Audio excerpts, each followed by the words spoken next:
does. You can't just punt on a Manny Machado prime year. He's a fourth-generation San Diegan, born and raised in the heart of this community. Passionate, opinionated, and always bringing you the real talk on your teams, your city, and everything in between. Braden totally knows his stuff. He's ready for the next step. That guy is good. Live and local, it's the Braden Surprenant Show. But I think Braden's one of the up-and-coming young stars in the media game in San Diego. Now, here's your host, Braden Surprenant. What's up, San Diego, and a happy Friday to everybody out there in America's finest city. I'm Braden Surprenant. He's Frank Marchese. We are the Braden Surprenant Show, live and local each and every day from 10 to 2 on San Diego's number one sports station, 97.3 The Fan. Excited for what should be a fun sports weekend throughout San Diego. We're in league play for high school basketball. If you hear the reports on Gwen and Chris, I'll be going to a high school basketball game tonight. I'm going to head down to St. Augustine High School to watch the Saints take on the Dons tonight in high school basketball. Looking forward to that later on. A friend and I are going to turn it into a nice little outing there, Frank. A little happy hour, little dinner at Underbelly, then walk over to the game. Should be a fun time. That's nice. Yeah, it should be great. Nice. You want to go to a high school basketball game, Frank? No, I'm not gonna third wheel on that. I'm good. You know what? Slap the floor. Exactly. I gotta slap the floor. Got to guard. Got to close out. close out. I haven't done that in a long time. Might have to do that a little bit for the Dons tonight. So it'll be fun. I'm looking forward to the weekend. Got a doubleheader tomorrow for USD basketball, women's then men's basketball. Another hard fought game for the women last night in San Francisco. The University of San Diego. They were down big early, as they have been on every single road match or road game. They came roaring back, took a lead in the fourth quarter, kind of lost on the final possession again. Another tough loss on the road. They'll be back in action tomorrow for the men's game. So it's a 2 o'clock start for the women's basketball team tomorrow at USD. And then for the men, it's a 6:30 start against Santa Clara, who's probably going to be a tournament team this year. And we'll talk more college basketball later on in the show today. UCSD got a big win last night. Frank, big win for UCSD over UC Davis. A much-needed win for the Tritons. And now they got an even more difficult opponent in UC Irvine on Saturday, tomorrow, at Lion Tree Arena. That's going to be a big game here in town. Aztecs are in action at UNLV on tomorrow, so that will be another good one. So we'll talk college basketball later on in the show. Got a lot to get to today, a lot of different topics to discuss, and I came with the heat today in the group chats. We had a lot of controversy in the group chats this morning, okay? I woke up with the fire. I chose violence this morning in my group chats, apparently, Frank. I chose violence. You know what it started with? What did it start with? It started with, well, the Phillip Rivers news happened. Yes. You guys see, we're going to talk about that later on this hour. It started with the Phillip Rivers news, and my friend who's a Bills fan trying to convince the Chargers fan, well, if they hire Phillip Rivers, we got to go to Orchard Park next year for Chargers and Bills, because the Chargers are playing the Bills in Buffalo next year. In which he said, he's like trying to get everybody excited, and then he's talking about the wings, and he's like, don't order a ranch with the wings, though. And I'm like, okay, here's how this is going to go. He said, I did that last time, and it was like record stops, music stops, everybody's looking at me going, what is wrong with you? You're not from here, kind of attitude. And I responded with, it's funny you said that. My dad the other day, we were out as a family during the holiday break at the zoo, and I forgot, I think, we got a couple of things with, fries, and we got sides of ranch. My dad dropped the whole, if you order ranch, you're a child. And I was like, super insulted. I thought my brother was going to fight him at the table right there. And so I dropped that in the thing. I was like, well, yeah, Sam, they thought you were a child, dude. You don't have ranch with your food. You don't have ranch with wings. Apparently that's frowned upon over there in Buffalo. And then he was like all upset. It's like, oh, who got you up? I chose violence today. I'm ready to rock and roll. Started with that. Then it got to the, I can't remember the second topic. Then it got to them. Then it was chat divided on Luisa Rise. I had to throw my 2 cents in there, of course. Luisa Rise is a one-tool player. Anybody surprised why he hasn't been signed yet? Frank? I haven't No. been that surprised. Nope. He's a one-tool player. Not at that price, no. A one-tool player, $3 to $5 million. That seems fair. Guy hits really well. Other than that, it's not worth bringing back to the Padres, in my opinion, unless it's like unless it's almost free. It's a reason why he hasn't been signed yet. That was a huge debate. And then it turned into the last debate, and that was with our boss Adam about Phillip Rivers and being the whether or not he's a Hall of Famer. So I've just been throwing haymakers all morning. So that leads me into our first topic of the day. Now, last night, Frank, I got the text from Frank last night, just telling the audience. Mm-hmm. I got everything packed from 11 to 2, working on stuff. I don't know what to do with the first hour. I don't know what to do with the first hour. What's the most important thing to talk about? I don't know what to do with the first hour. And I said, we'll sleep on it. I'm telling you, something's going to happen in the morning that's going to get us fired up. And it got me fired up was the college football playoff announcement today. They're making changes to the 2026 college football playoff. Are they adding more teams? No, of course not. Why would they do that? They're sticking with 12, but they're still changing the way things happen in terms of automatic qualifiers and the way they seed things and all this other BS that really just benefits Notre Dame. I would like to give a big round of applause to Notre Dame for already clinching a spot in the college football playoff because they're guaranteed admittance into the college football playoff if they finish in the top 12. They're already in. What are we making these rules for? This is stupid. Why does Notre Dame get like all this extra stuff for being a team without a conference so they can keep their own TV contract? It's college football. We must have the Notre Dame participation rule. That's a good one, Smash. Yeah. Are we kidding? Really? Anybody look at Notre Dame's schedule next year? I'll get to that in a second. All right, so they're going to decide to go to 12 teams. And here's the reason. Because you had the Big Ten versus SEC power struggle. There's another term for that in slang terms that would get me in trouble if I said on the radio. I think you guys know what that is. But the Big Ten and the SEC trying to see who's got more power, let's say. You got SEC Commissioner Greg Sankey supporting expanding to 16 teams, but he wants all these at-large bids because he basically just wants to have as many SEC schools in the college football playoff as possible. Why? Because every team gets $4 million to the conference, and that price goes up with every round that they participate in. Of course, he wants more SEC teams in the college football playoff. Big Ten Commissioner Tony Petitti would only agree to 16 if the SEC committed to 24 teams after 3 years. But he wants automatic qualifiers. The SEC doesn't want that because that doesn't guarantee that they get all their teams in the conference. Because you know why? Now they have to earn it. The SEC is the king of, we don't want to earn any championship. We just want it handed to us. And let's throw all the smoke and mirrors around about how much better we are than everybody else. And then you have them on the field this year, and guess what they do?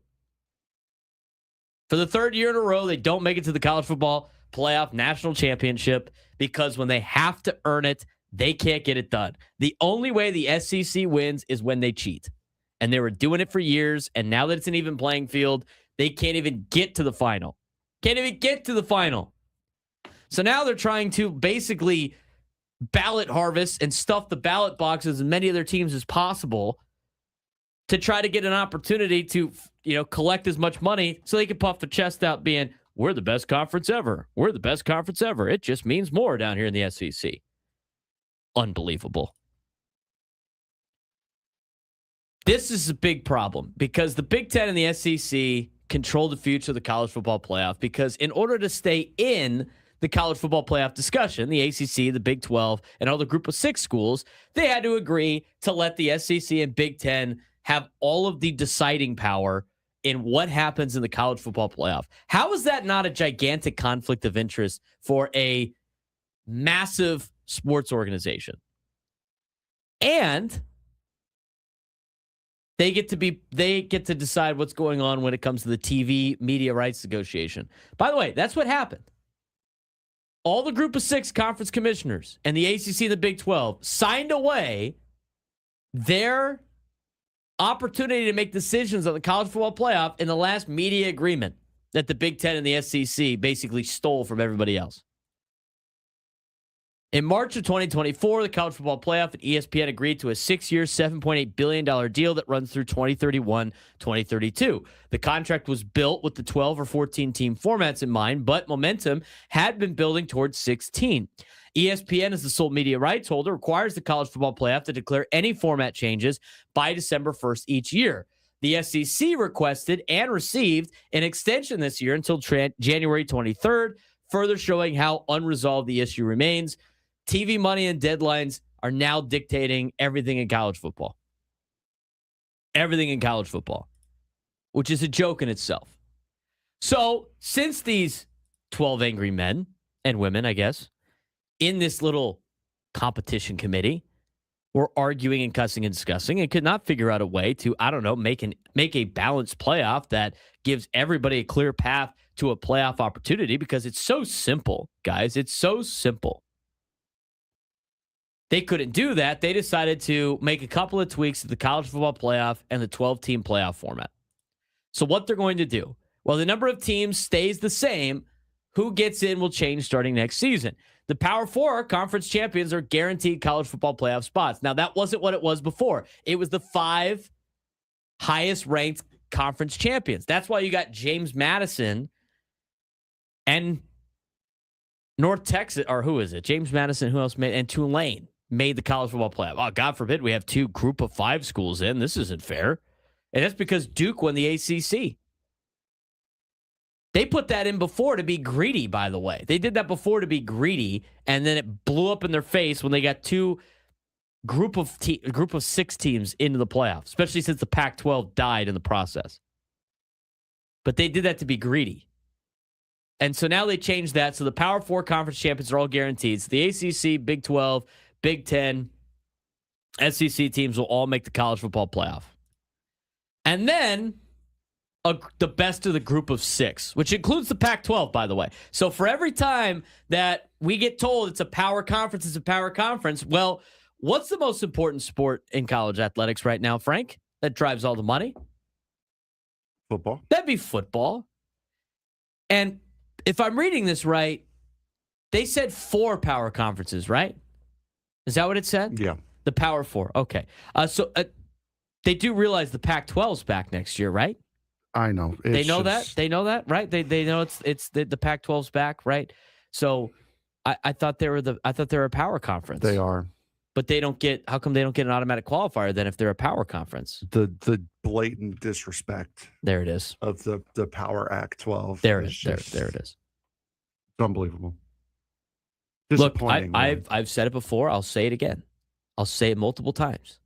It's better than the Mountain West, but stop trying to gaslight me into saying it's a power conference when the competition committee, which by the way has a representative from the Pac-12 there, have agreed and have said that they're not a power conference. All right, so let's just nip that in the bud right now. Okay, they're not a power conference. So the power conference champions are in, and then the next group of 60, whatever the best group of 6 team is. Now, if you're going to claim yourself as a power conference, you should probably have that spot, Frank. I would imagine you should probably get that spot. You should probably don't not get that spot. All I gotta say about that, don't let the American do it for you. Anyway, and then there's this rule: Notre Dame is guaranteed a spot if ranked in the top 12. Why does Notre Dame get special treatment over everybody else? Why? Well, because they're not in a conference, because they have their own TV contract. Why? Make them play the sport like everybody else. Make them do it. Hey, I know you got this great TV contract, but guess what? You want to compete in Division I football with us? It's time to join a conference and forfeit your contract. That needs to be what the rules are. You want to play big boy football and you want to be in Division I, then you better be in a conference. It's simple. Everybody's so afraid of Notre Dame. Why are you afraid of Notre Dame? Let them take their ball and go home like they just did for the bowl games because they're too prestigious and too elitist to play in a bowl game. Let them take their ball and go home and see what teams they can come up with to play. Go ahead. Go play. Go join the FCS. Go join a different league. This is D1 football. This is big boy football. You want to be part of big boy football? It's time to stop being independent. Join a conference. You want to make the college football playoff? Join a conference. This is big boy football, okay? This is not like, 1960s, 1970s football. Let's just make sure Notre Dame's taken care of because, they have the great movie about Rudy. Give me a break. With a great schedule they have. Notre Dame with a great schedule they have every year. So Notre Dame next year gets a guaranteed spot if they're in the top 12. ACC champion Duke would have made the playoffs this year. By the way, after this entire playoff you had, where the 10 seed Miami made the national championship and went to Texas A&M and beat their ass, and then beat Ohio State, everybody's darling, and then made it to the semifinal and won over Ole Miss, had 3 wins in a row, 2 against SEC schools and 1 against big bad Ohio State, that school would have not made the college football playoff this year. They wouldn't even made it. They would have been in the Pop-Tarts Bowl. They actually probably would have played in it because they're not elitists like Notre Dame. We don't play in the Pop-Tarts Bowl. We're better than that. But Miami would have not been in it, and then Duke would have been in it? Are you telling me? I'm sorry. All the power conference elitists out there, you're telling me Duke would have been more fun to watch in the college football playoff than Tulane or James Madison? Give me a break. It's like the same thing. Duke went 8-5. Joke. But let's make sure Notre Dame's taken care of. Now, here's the other thing I don't understand about this. I got a minute left before I got to take a break, and then I can tell you how bad the Notre Dame schedule is for next year. They play 2 teams with a winning record. They played about 10 teams that lost 8 games last year.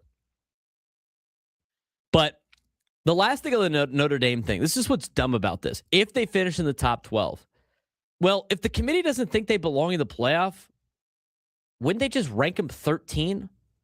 As dumb as their automatic qualifier is, it doesn't even hold any weight because the people that decide the college football playoff seedings could literally just be just put them at 13, then we don't have to put them in.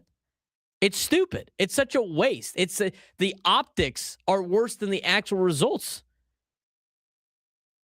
But if you're making a special rule for a school, it shows that you're not about trying to find the champion of college football. You're making a ratings invitational. It's a special perk for Notre Dame, who refuses to give up their TV contract and refuses to join a conference. And the only reason why they don't want to join a conference, don't say it's tradition, it's because they're making a ton of money with NBC.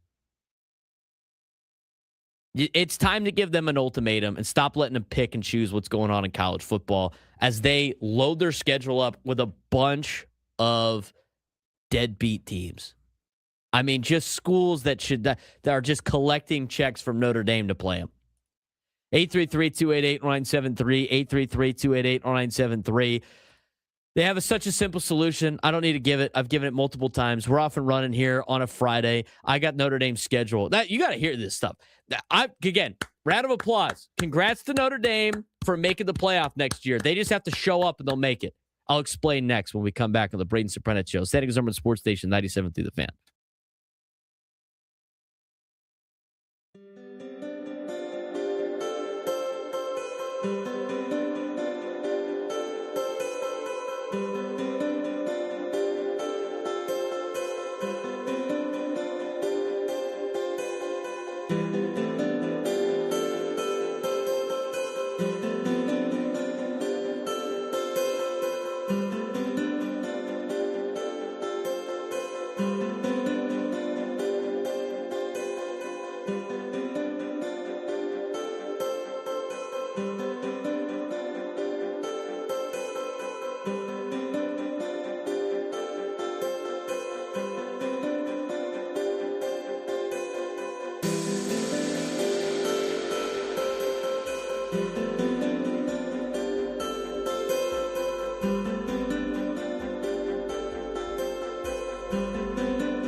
Broadcasting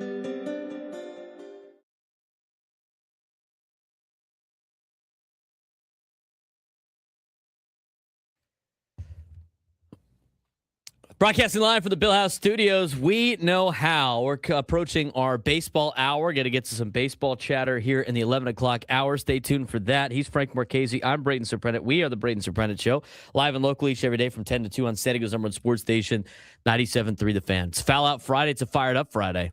I chose violence this morning. I don't know if you've witnessed that yet. Frank, have you experienced the violence? I really showed it against Notre Dame right there. This is so dumb. This entire thing is dumb. As long as the violence isn't directed at me, I'm fine. It will never be, buddy. Don't be too confident in yourself. I can be pretty irritating. Yeah.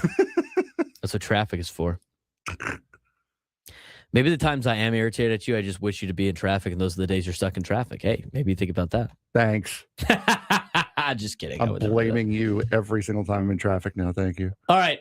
So they came to an agreement on the college football playoff thing. What is your overall reaction to it? I just ranted about it for 18 minutes. It's absolutely ridiculous. Notre Dame, I'm sorry. You should not be getting the special treatment that you have. Again, 1988 was the last time you won a national championship. 1988. That is, I'm sorry. Your time of being special is over. It's been over. It's been over. You've made, what, 2 national championships since 1988? One was hand placed when Manti Te'o was on the team. Yeah. I mean, was he? Or was that just an invisible spot? That's a foul. That's your first of the day.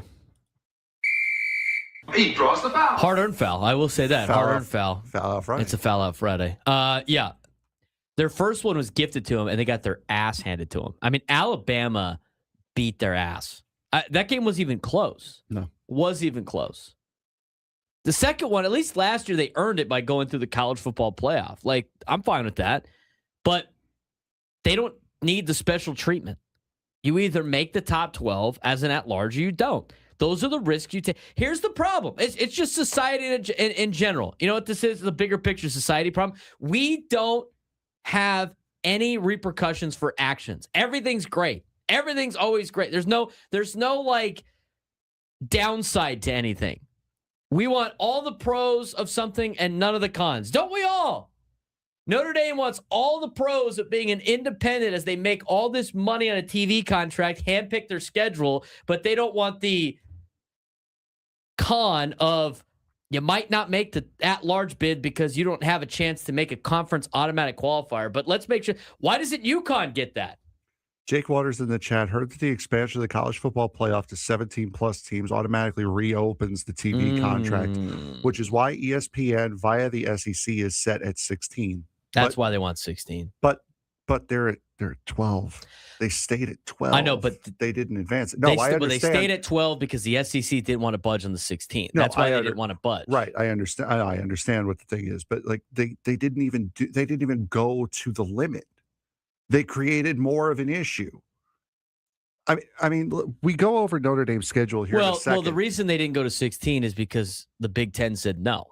The Big Ten said, we're only going to the 16 if you guarantee us 24 in the next 2 to 3 years. And the SEC said no. So they never came to the agreement. So they both took their ball and went home and kept it the same. That was the whole point of Jake's comment right there. There was a reason behind the scenes of why the SEC didn't want more than 16. That's the reason. That's a very important reason right there. Because the Big Ten, who's the Big Ten's biggest TV partner? The Big Ten is... It's CBS and Fox. Fox wants to be part of the college football playoff, right? Yeah, Fox and CBS want to be part of the college football playoff. So, and who does the SEC have any partners besides ESPN? No. They only have ESPN. So ESPN and the SEC don't want anything pushed over 16 because that reopens the contract of the media rights negotiations. And the Big Ten, who has other TV partners besides ESPN and have bigger TV partners in CBS and Fox, they want to open the media contract because they want the bidding process to start again. Right, but the media contract's opening again in the next couple of years anyway. I know, but they want it open now. That's what it is. It's going to happen. You may as well. I mean, like you're not going to be able. ESPN is not going to be able to gatekeep the college football playoff after the new contracts come up. That's in 2030. You still have a handful of years left. Fox and CBS want to try to get their foot in the door as early as possible. Those are the conversations in the conversations. This is not a playoff about what are the best teams in the college football playoff. This is how do we get inventory for our major media companies to get TV ratings, especially after they saw the ratings of Miami and Indiana last Monday that just blew out everybody else. So to go back to the Notre Dame thing you were talking about, I'll let you continue the Notre Dame stuff. Jake Waters kind of flew us off the trail there. No, I was saying their schedule would put them easily in the top 16, put them easily in the top 24, which, I mean, this provision that they now have wouldn't be nearly as impactful because they're going to be there anyway. But the fact that it's now the top 12 with the schedule that they have, do you want to go through the schedule or you want me to? I got the schedule right here. Do you have the schedule with the records from last year? Yes, I do. All right, yes. I'll say the team name. You can tell me what they finished last year. Gotcha. So this is the special treatment schedule that Notre Dame gets to handpick their schedule. They do get how many games do they get from the ACC? Don't they get like 4 or something like that? That's part of their deal. They get more than 4. Is it 8? They get 8 from the. They got 5 ACC opponents that I could see on here. 1, 2, 3, 4, 5, 6. Who's the 6? A team on the West Coast.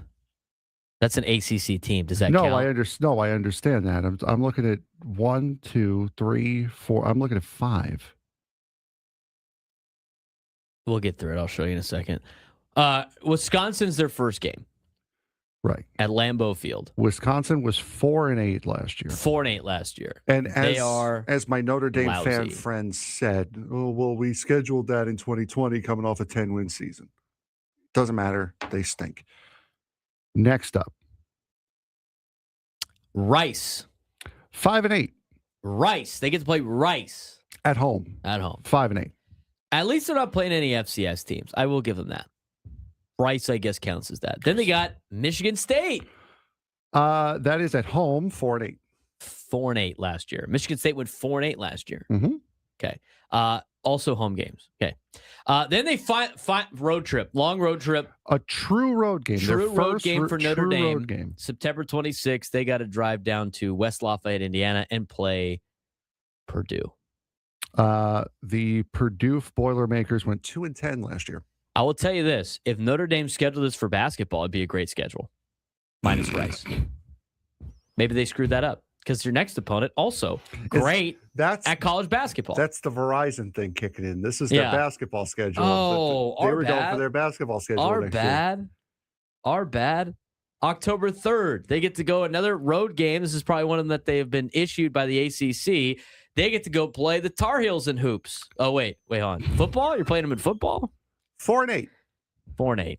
Mm-hmm. Look, I would like to, by the way, before I show my biases, I would like to openly state that I hate TCU's non-conference schedule, and I think it doesn't challenge us, and I think our games are BS. I want to say that. Nobody has a softer non-conference schedule than TCU football. I will say that right now.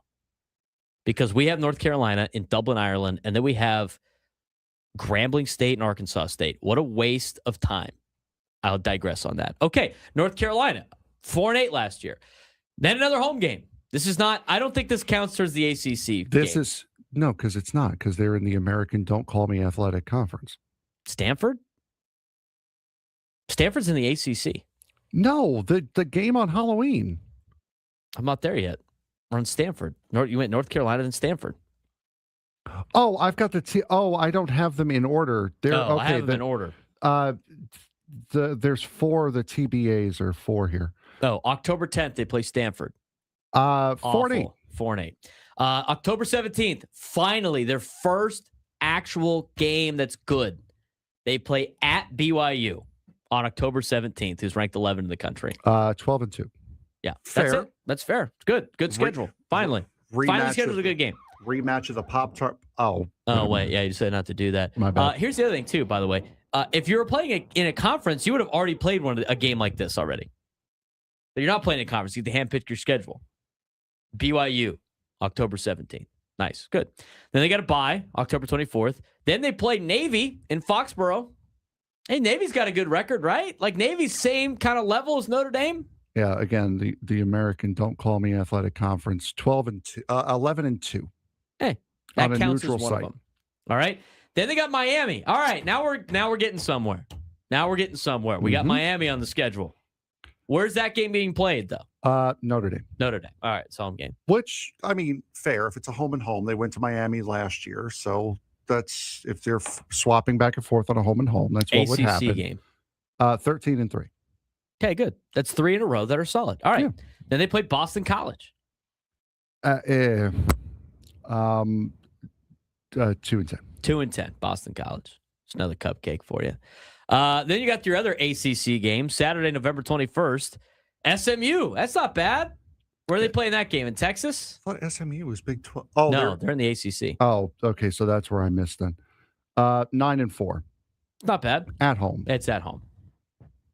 And then they finish the season at the JMA Wireless Dome in Syracuse, New York. At 3-9. 3-9. I'm telling you, dude, if they played this schedule in basketball, they'd be legit. Be a legit schedule. It's terrible. You got a couple of good games in there, but everybody gets a couple of good games based on playing in a conference. Schedule pon. I agree with Nate Taylor in the chat. Notre Dame's schedule is brought to you by Little Debbie's Cupcakes. Little Debbie's. Yeah, that schedule. Christmas trees. That schedule with the records that I sent you didn't have the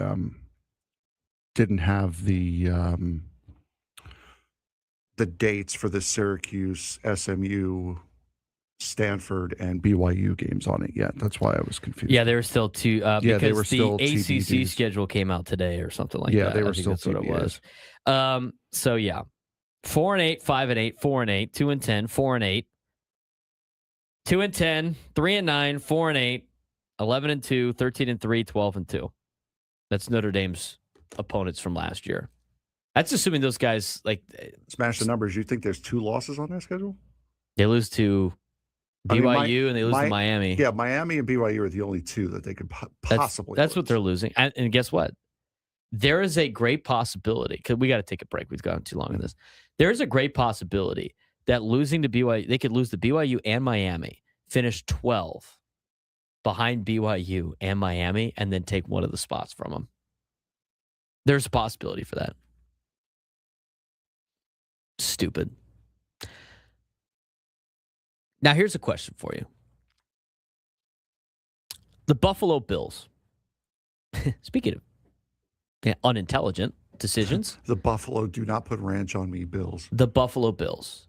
They fired Sean McDermott earlier this week. They had the worst press conference in the history of press conferences earlier this week. They have now scheduled an interview with somebody who actually played in the league last year at quarterback. And his highest level of coaching is high school football. Who is that person that the Bills scheduled an interview with? And is this a sign of pure genius or desperation? We'll talk about that when we come back on the Braden Surprenant Show, San Diego's number one sports station, 97.3 The Fan.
7:44 on a Friday morning. It's a Foul Out Friday. We're getting into baseball chatter here in the next segment or so. Coming up at 11 o'clock. Got a lot of baseball to talk about. In fact, we got some bold predictions we could buy or sell for 2026 that we'll get into after we take a look at our hot stove report.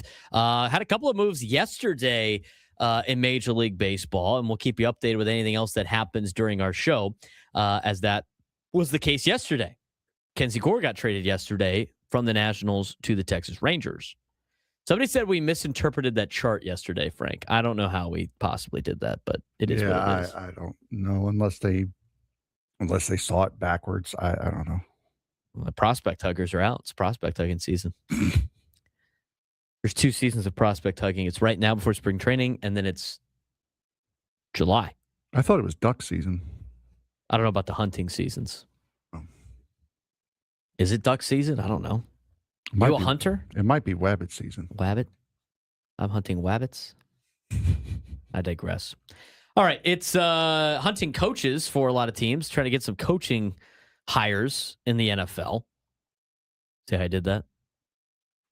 And the Buffalo Seamless. Bills, seamless. It's radio, babe. You know, it's not rocket science.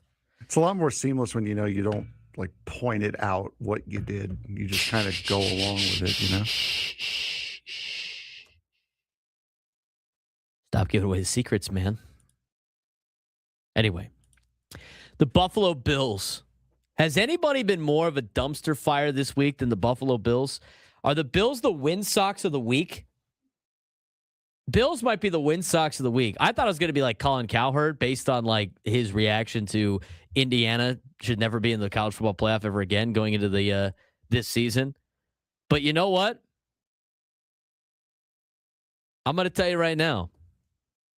It might be the Buffalo Bills. They might be the win socks of the week.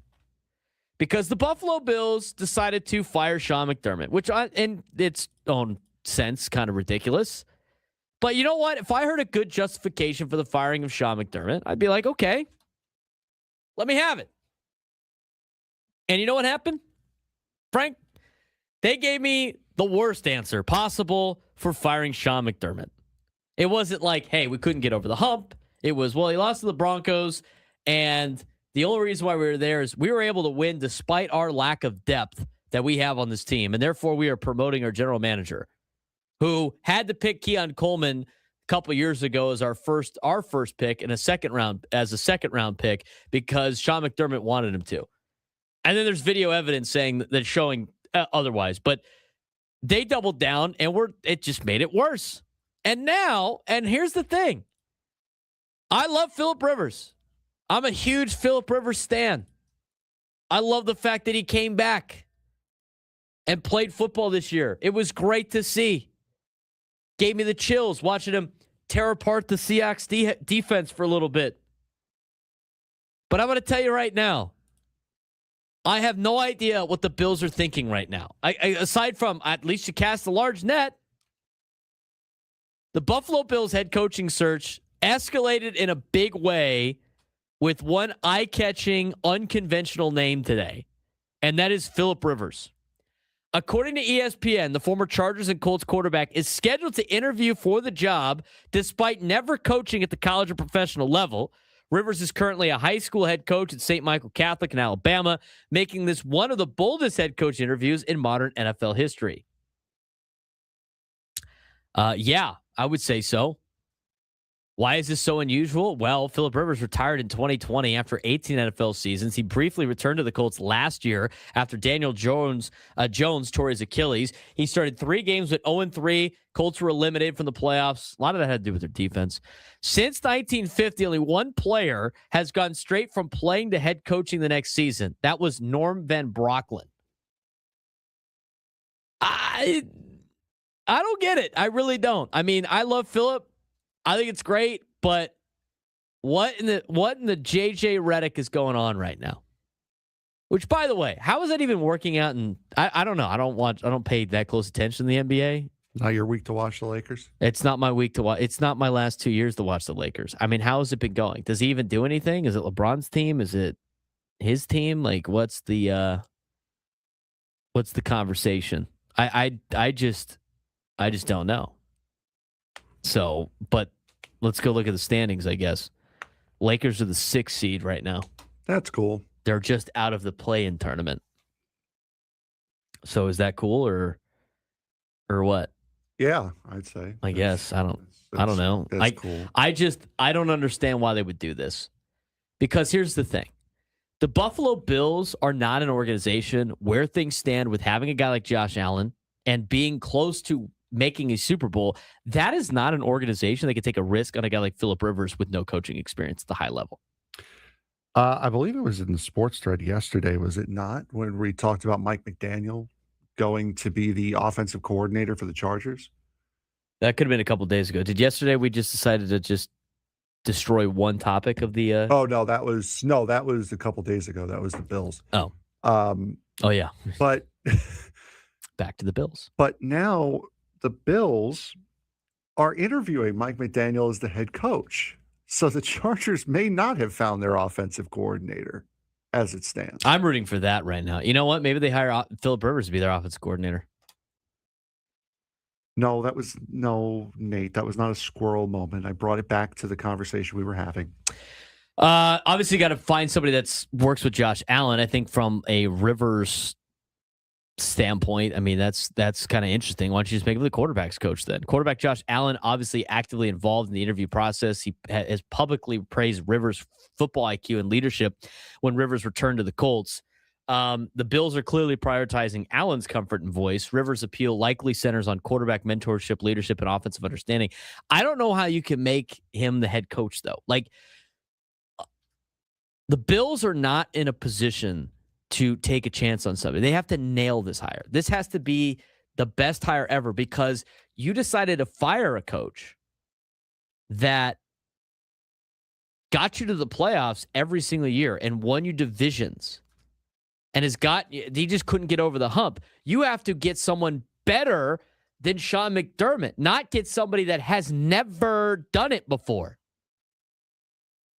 The Bills fired the previous coach after another playoff disappointment, as I mentioned, with owner Terry Pegula citing the team hitting a playoff wall. So the playoff wall is going to be replaced by Phillip Rivers. Like, you're talking about a guy that has never made a Super Bowl himself as a player. I love Phillip, dude. I'm going to defend him. I think he's a Hall of Fame quarterback. But I don't know how you could justify this. General manager Brandon Beane now holds more power, and this search feels intentionally wide. Remember, you have to report back to the guy that is basically going to throw you under the bus if he makes another bad draft pick, which he has done a lot of in the last handful of years. He's obviously in Pegula's ear. That organization will not be successful with Brandon Beane at general manager. Let me tell you that. His search feels intentionally wide. Here are the players. Here are the potential candidates that they have either talked to, thinking about talking to, or have on their list. Mike McDaniel, Joe Brady, Brian Dable, Lou Anarumo, Anthony Lynn, Anthony Weaver, Grant Udinsky, and now Phillip Rivers. Some of those names I don't even know off the top of my head, but I look at that list. Which one of those guys is going to be an upgrade to Sean McDermott, Frank? Not a one of them. None of them. None of them. Mike McDaniel is the only one that gets you halfway close. And he hadn't had, I mean, he turned the offense around in Miami, but I don't think he's the guy that's going to be better than Sean McDermott. He's too much of a player's coach. No, they're not going to have the hard-nosed attitude that Buffalo and that city is. No, he's not going to be. He's the one that's going to get you closest to Sean McDermott, and that's not even going to be close. Right. I'd rather hire Mike Tomlin. Replace the William & Mary grad with another William & Mary grad and a guy that's actually won a Super Bowl before. Pipeline. Yeah, exactly. But like Mike Tomlin makes more sense and an upgrade to Sean McDermott because Mike Tomlin's been in quarterback hell in the last 5 or 6 years, especially with the tail end of Ben Roethlisberger's career, who probably played a little bit longer than he should have, even though some of those years he wasn't too bad. But he was in quarterback hell, and they were just in the mediocre, the land of mediocrity, where they couldn't get better draft picks. That is another thing too. You think about this, it has to be the correct hire from Buffalo, not just from the team standpoint, but you have a quarterback who has openly expressed his displeasure with the owner and the general manager of the team after the way they handled the Sean McDermott firing. So you have to get this right for him. Otherwise, you lose everything. And if you lose everything, then no one's safe there. I look at like a Phillip Rivers potential. It wouldn't make any sense. It wouldn't make any sense. You know, it just doesn't. I look at this and the question of, is interviewing Phillip Rivers brilliant or desperate? It's desperate. Yeah. I think it's a little desperate. Desperation. I think it just shows your lack of stability as an organization. And that always starts from the top, right? Teams don't win because the fish stinks from the head. And you're starting to see that with Buffalo. Sushi Sam, I'm sorry, brother. Bills are cooked. They're cooked. Baseball news, baseball talk when we come back at 11 o'clock hour.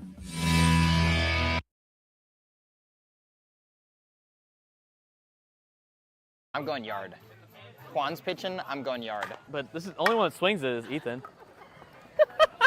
Hit the pitcher as hard as I can with the ball. He's gonna wear one, dude. Send a message. It's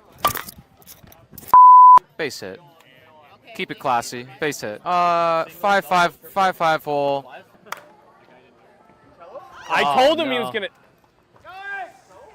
I'm gonna try not to hurt my hamstring even more than it already is. So if I get the ball past one, it's gonna be it's a good thing.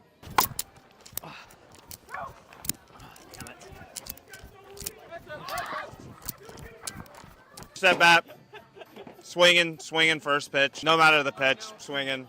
It's going over the fence. Oh, did he? No. Oh, first at bat. I'm gonna go 5-5 hole, single, hard line drive, hard 90. Are you kidding me? He doesn't. Heads up. Oh Lord. Since Juan's pitching, if he's pitching, I'm mid first pitch. Mid. Then maybe my next at bat, I might go yard off him. But. Oh, just missed it, Joel. Just missed it. First at bat, realistically, I'm probably going to put one through the 3-4 hole. Last week. First hit. Nikki 3. I'm going yard. Juan's pitching, I'm going yard. But this is the only one that swings it is Ethan. Hit the pitcher as hard as I can with the ball. He's gonna wear one, dude. Send a message. It's Base hit. Keep it classy. Base hit. 5-5 hole. I told him he was gonna. I'm gonna try not to hurt my hamstring even more than it already is. So if I get the ball past one, it's gonna be it's a good thing.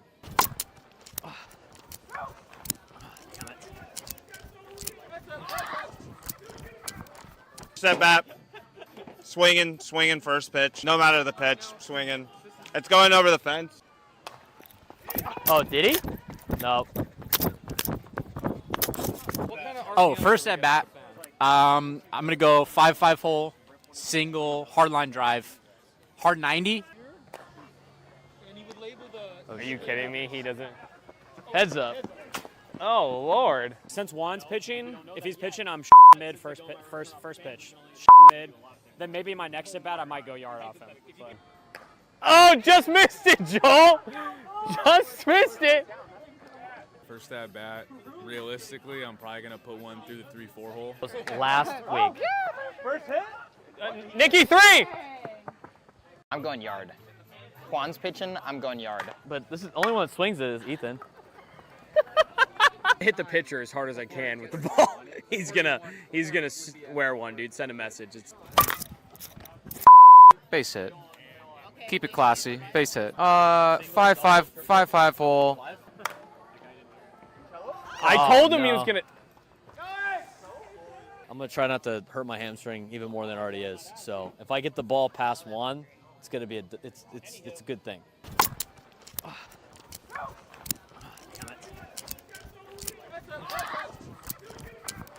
Step back, swinging first pitch. No matter the pitch, swinging.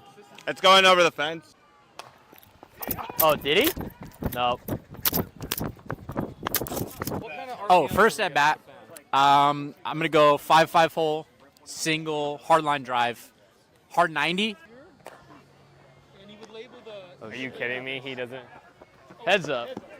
Oh Lord. Since Juan's pitching, if he's pitching, I'm mid first pitch. Mid. Then maybe my next at bat, I might go yard off him. But. Oh, just missed it, Joel. Just missed it. First at bat, realistically, I'm probably going to put one through the 3-4 hole. Last week. First hit. Nikki 3. I'm going yard. Juan's pitching, I'm going yard. But this is the only one that swings it is Ethan. Hit the pitcher as hard as I can with the ball. He's gonna wear one, dude. Send a message. It's Base hit. Keep it classy. Base hit.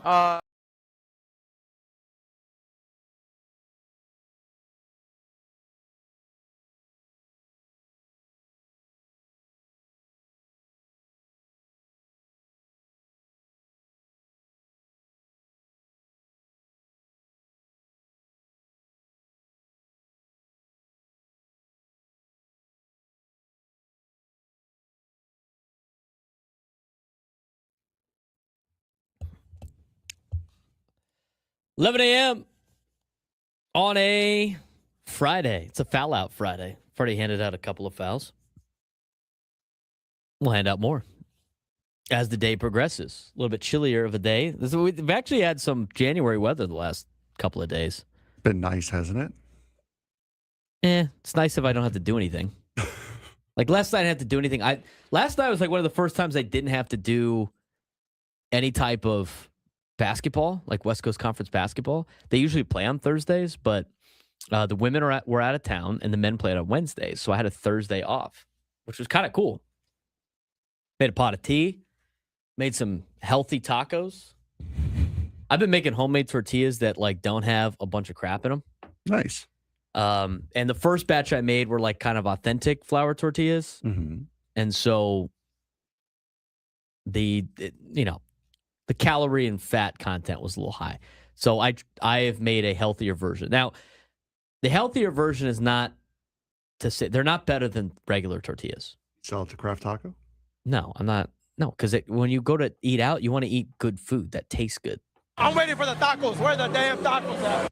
I've been having tacos all week, but I have made tortillas, and then like tortillas are flour, a little bit of baking powder, salt, and then lard of some kind, whether it be butter or whatever, and some water. Like that's like the basic stuff for tortillas. I'm sure there's a lot of different recipes out there. I'm sure a lot of people will say their own in the YouTube chat, but that's basically the recipe. So I went and did some research and found a way to cut out some of the fat to make it lower cal and less fat. Greek yogurt is such a cheat code for any type of eating better because it's zero fat. And so instead of, I cut the butter in half, replace it with Greek yogurt. I got great tortillas. Now, are they tortillas I want at a taco shop? Absolutely not. Absolutely not. But you know what? It gets the job done for the week. So I had homemade tortillas that are about 100 calories per tortilla and not high in fat, that are flour tortillas. I had ground bison. And then for me, I think like Greek yogurt I can use instead of sour cream. I think it tastes, it's very similar. Some people it's not, but I think it is. So I did a, one serving of Jack cheese, Monterey Jack cheese, which is not super high in fat and calories. It's the same with protein, fat, and calories. So I did the ground bison with taco seasoning. Now, I do add Greek yogurt into that. Get a little extra protein in there when I make the ground bison taco mix. So I had that, and then I had some shredded romaine, some chopped tomatoes, a little Jack cheese, a little sour cream, a very light amount of Taco Bell sauce, just because I wanted to have a Taco Bell soft taco supreme. It was great. It was like a 600-calorie meal with like 50 grams of protein. Beautiful. So last night, I had a pot of tea. I had my healthy soft taco supreme with the ground bison. Anybody mind if I have a Thursday night, Frank? I certainly don't mind. And you know what else I did? I fixed the NFL on my spreadsheet. I've already fixed college football. I'm currently working on fixing the National Football League. We could get to that in a different segment.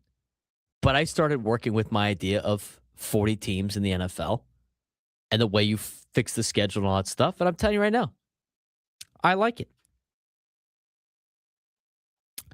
Some people have hobbies, some people do things, but you know what? I fix leagues that will never see my proposals. That's what I waste my time with.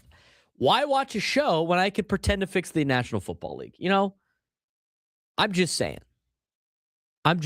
Like, you could go out there and play Battlefront. You could go out there and play, you could play a video game or something like that. That's what I did. I fixed the NFL. And here's the deal. You have and you know what else I did? Here's the best part. I kept all the divisions the same and just added one new city to each division. It's phenomenal. Maybe we can have Tim Pernetti on next week to discuss this 12-team college football playoff, and you can send him your proposal for the college football playoff. Dude, I even had ChatGPT make me logos for all the divisions. I broke it into 5. Oh, it's great. They look great. They look phenomenal. I'm sure a little tweaking would be great. The new college football. I mean, I'm fixing the NFL. I just fixed college football. I could even get you a full schedule matrix of what it would look like. It's phenomenal. It's called passion, Frank. You know what? I could be doing this. Hey, listen, or I could watch some brain dead show that sucks on television because I think television sucks. Listen, you have fixing sports leagues. I've got trains and planes and models and stuff like that. I get it. I understand. Fixing leagues, fixing things, creating tournaments. You wonder why I now have a red jacket. They are not ready. The Holiday Bowl people are not ready for my ideas. They're not ready. I too can draw. They're not ready. Pernetti is not ready for my proposal. They're not. They're not ready. It's simple. I can fix college football and the NFL and make them even more money than they're already making. It's not hard, guys. It's not hard. You know what? If I would have applied this kind of level of passion to my high school grades, I probably would have gotten to a better university. But TCU is the place for me. Okay. So I probably could have got more scholarship money. I probably could have not been in student debt when I left. I paid it all off, though. I don't have to worry about that anymore. I probably could be under Brett Yormark's wing right now. Yeah. I could. I'm just saying, I got it fixed. And here's I try to do it to my friends, and it's like I'm the meme where the dude talking to like the girl, and the girl's like uninterested. Yep. It's like, that's me with my buddies. You're like, what? Oh, I can fix CIF in like 2 seconds. The problem with fixing CIF is you got to deal with admins and school districts that care about all the school districts. I need more of the Go Juice right now. What are you doing over there? I'm telling you, taking a hit of my McDonald's High C Orange. New NFL.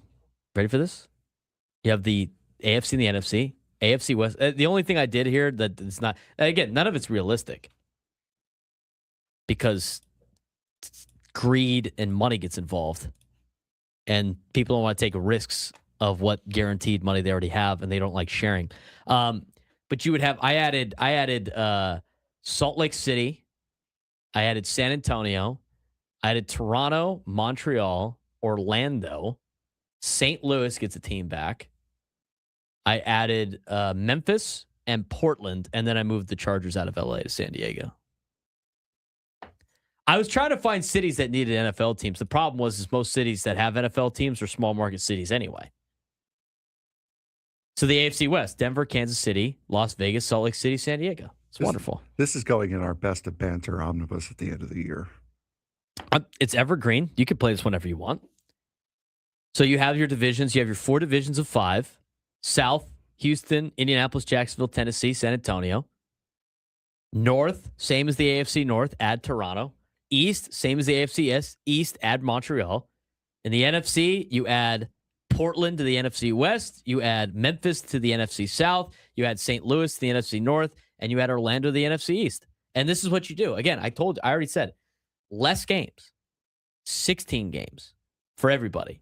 You break it into 2 halves. And in week 10, Frank, here's the best part. You do the Pro Bowl in week 10. You have Pro Bowl week in week 10. Go Aztecs. See, here's the problem with that. He's going to be too busy planning how to fix the PGA to be able to plan his own wedding. I don't have to worry about it. Isn't that what the girl does?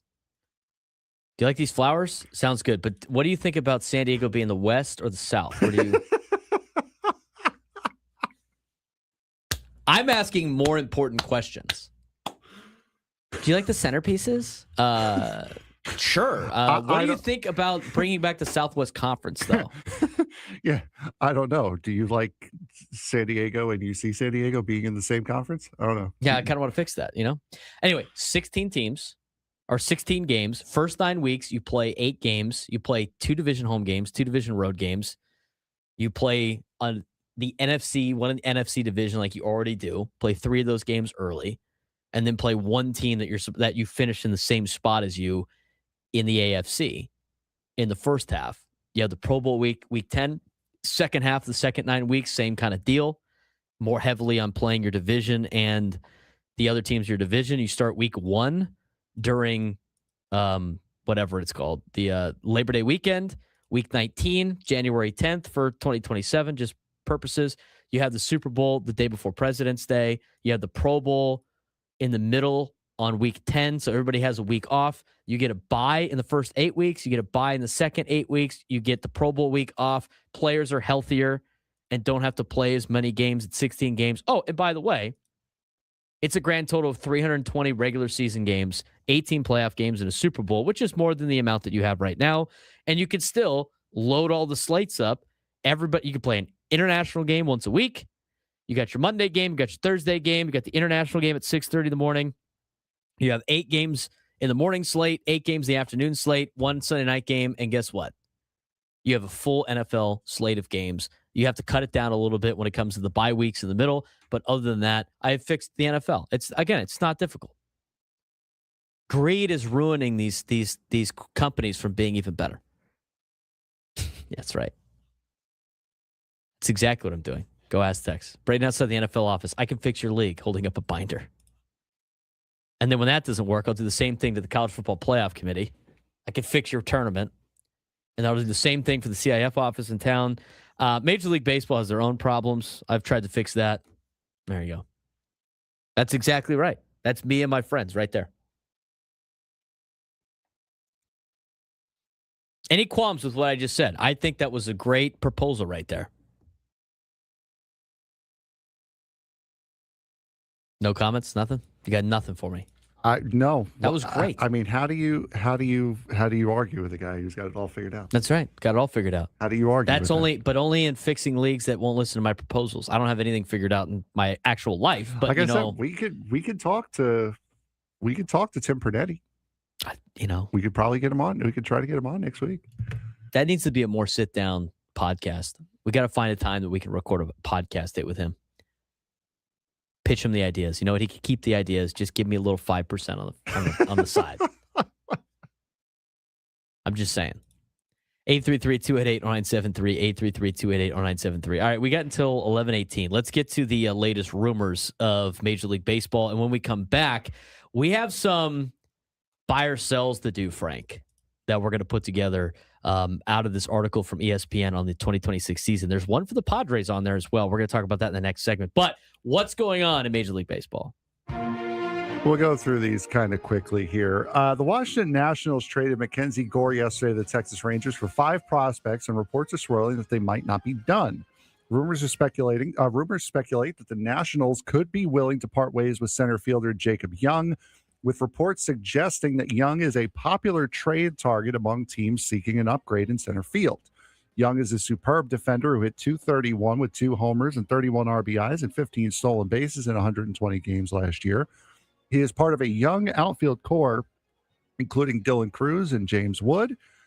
But with the Nationals feeling very highly about Mackenzie Gore and still trading him, you can't put anything past the Nationals. Reports also going around that they've also tried to shop C.J. Abrams as well. So what are they doing? The Nationals being the Nationals. They don't want to win.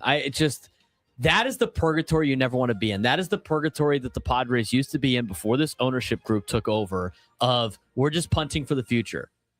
It's okay. Like, this guy's really good, but we can't afford to pay him. So we're going to send him else. And hey, here's 3 or 4 new guys that are going to be just as good as him.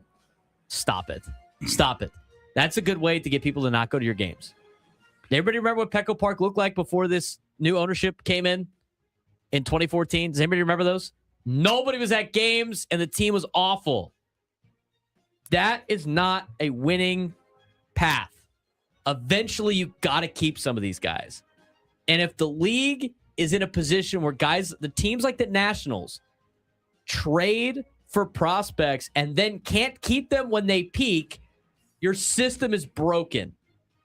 1, the Nationals need to spend money, and they're dumb for trading away Juan Soto for these big pieces just to trade those guys away for more prospects who are not in the top 100 and are probably never going to pan out into anything. 2 things are true here. The system is broken. The Nationals don't care about winning. Augie, I'm not giving up the Italy trip either. For those of you who watch F1 in the chat, you'll get this reference. A short view back to the past. In 2007, seven-time Cy Young Award winner Roger Clemens wasn't retired from Major League Baseball, but he couldn't find a team to sign with prior to the season beginning. As the season went on and injuries started to pile up on teams that were contending for playoff spots, Clemens saw the pendulum of leverage swing back in his direction, and it ended with another 17 starts with the New York Yankees. Max Scherzer is now weighing that as a potential option as he goes into his age 41 season. Recent phone calls revealed that Scherzer is, quote, content to wait until after opening day for an opening to emerge with one of his preferred clubs. His list of preferred clubs is unknown, but this is an option we don't see too many people take, but it does go well with Scherzer's cerebral personality. So Max Scherzer, where did you say he was going to go? There's no teams. He said he is content to wait until after opening day for an opening to emerge with one of his preferred clubs. His list of preferred clubs is unknown. All right, so he doesn't want to play the whole season. He wants to pull a Marshawn Lynch, Rich Hill, not have to worry about getting his body, not have to do spring training, not have to do any of the BS, do his own regiment throughout the year, save his bullets for a playoff push, and just play meaningful baseball on a team that's going to be good. Pretty much. Instead of signing a team and rolling the dice that they are good, hoping that everybody stays healthy, and rolling the dice that if they aren't good, can it be traded to a team that is, in fact, good? Yep. If you're Max Scherzer, you could take that risk because you have all this money banked up. It doesn't matter to you, right? Like, it's a great strat. And you get all this deferred money from the Nationals still. Yep. You have like 3 or 4 teams paying you deferred money right now. Yeah, you can just wait. It's not a bad move. And you know what? Padres, you got any pitching problems? Maybe you get Max Scherzer at the deadline. Just sign him. 2 days saw 2 big names in the starting pitching market come off the board, with Mackenzie Gore going to the Rangers yesterday and Freddie Peralta going to the Mets the day before. Now, the obvious question is, who is next? Framber Valdez and Zach Gallen are still on the board as free agents, and Tarek Skubal seems like an unrealistic trade option. Names that have been floated all offseason but have no real buzz surrounding them would include Pittsburgh Pirates' Mitch Keller, Miami Marlins' Sandy Alcantara, Kansas City Royals' Chris Bubick. Oklahomato's Luis Severino could be a trade option as well, with Minnesota's Joe Ryan and Pablo Lopez being rumored, but the Twins have all but taken them off the board for a trade. I don't think there's going to be a lot of movement when it comes to starting pitching now. I think that was the final push because I think a lot of teams want to see what they have at spring training. Mm-hmm. And pitchers and catchers are less than 20 days away, right? When did we put that? I guess we could check the website. It's 19 or something. 97 through the fan.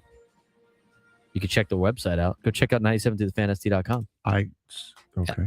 We have put a countdown clock for pitchers and catchers 18 reporting. 18 days, 1 hours, 51 minutes, and 16, 15, 14, 13 seconds. Who's counting? Not us. Not us. I just think teams are going to see what they have first. Maybe because the thing is, it's like, do we want to trade here? But like, maybe what happens if some young guy like goes out there and shoves and can save us money, save us prospect capital, right? Like, I think that we are now in the period of teams are satisfied with what they have enough to see what they got at spring training. But that's about it. Bold predictions for the 2026 season. ESPN put them out. We're gonna see if we buy or sell these, and our subject to buy or sell baseball edition when we come back on the Braden Surprenant Show, San Diego's number one sports station, 97 through the fan.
Broadcasting live for the Bill House Studios. We know how. I want to mention that all of our guests on 97 Through the Fan join us on the David P. Shapiro Fan Hotline. David P. Shapiro criminal defense attorneys helping good people regain control of their future when charged with a crime since 2010. Visit davidpshapirolaw.com.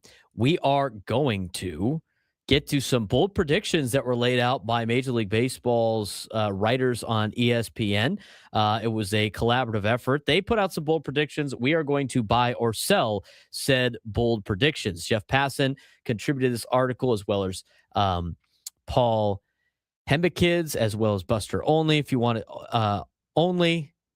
Alden Gonzalez. Olney.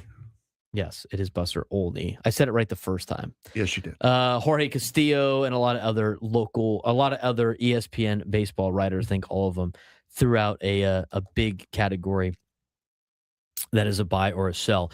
And it starts with number one, which is a really interesting conversation when it comes to Major League Baseball and the arbitration market, and that's Tarek Skubal, Frank.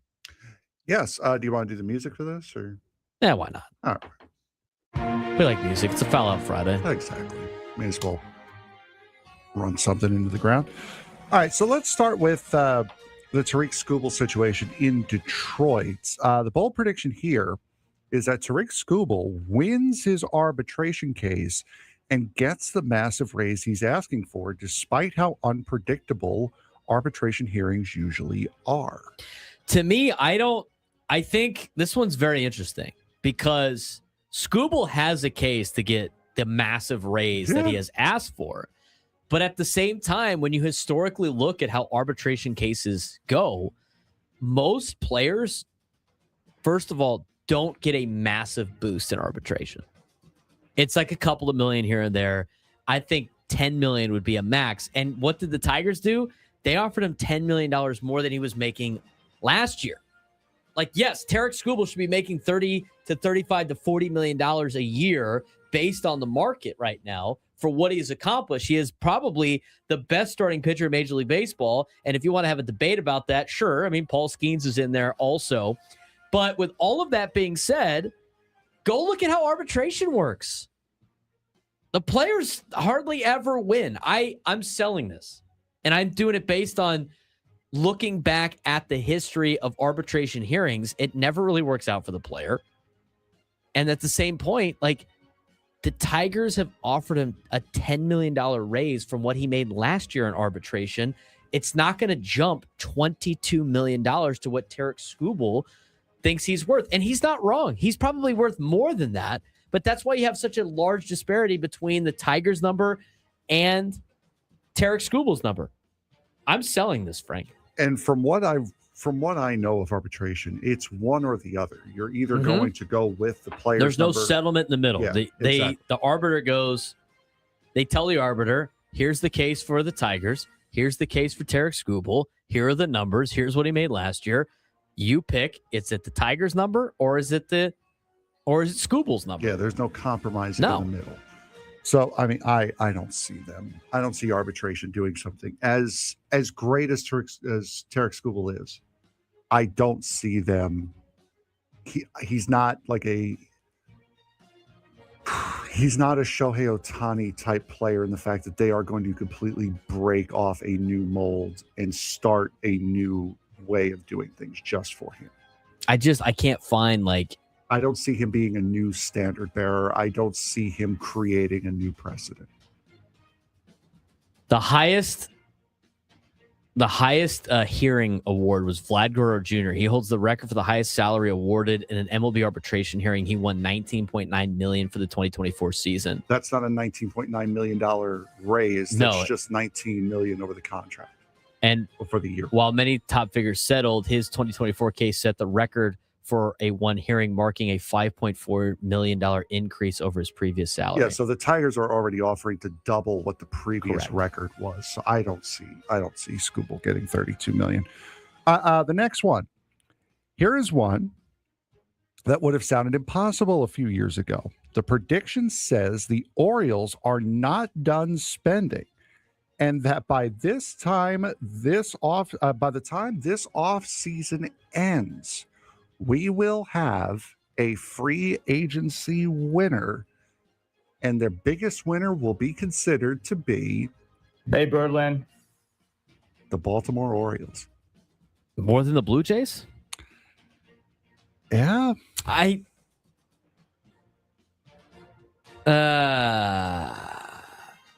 gonna sell it. I think the Blue Jays probably had the best free agent. I think they had the best offseason. I mean, they have loaded up on a lot of players. I think the Orioles did a really good job for themselves, though, too. I think they come in a close second. But I got the Blue Jays now. I'm going to sell that bold prediction. Unless they go make another move. Well, that it also says they're not done spending. Right. So Baltimore I don't think, could get somebody else. Are we doing this before spring training? By the time this offseason ends, Baltimore will be considered the biggest winner. The offseason officially ends when pitchers and catchers report? Probably, right? I think that's fair. Or is that considered the offseason until regular season baseball starts? I would say. You have to have at least. I would say until spring training games start. Spring training games. Because, I mean, we consider OTAs and winter workouts. That's not technically part of the NFL season.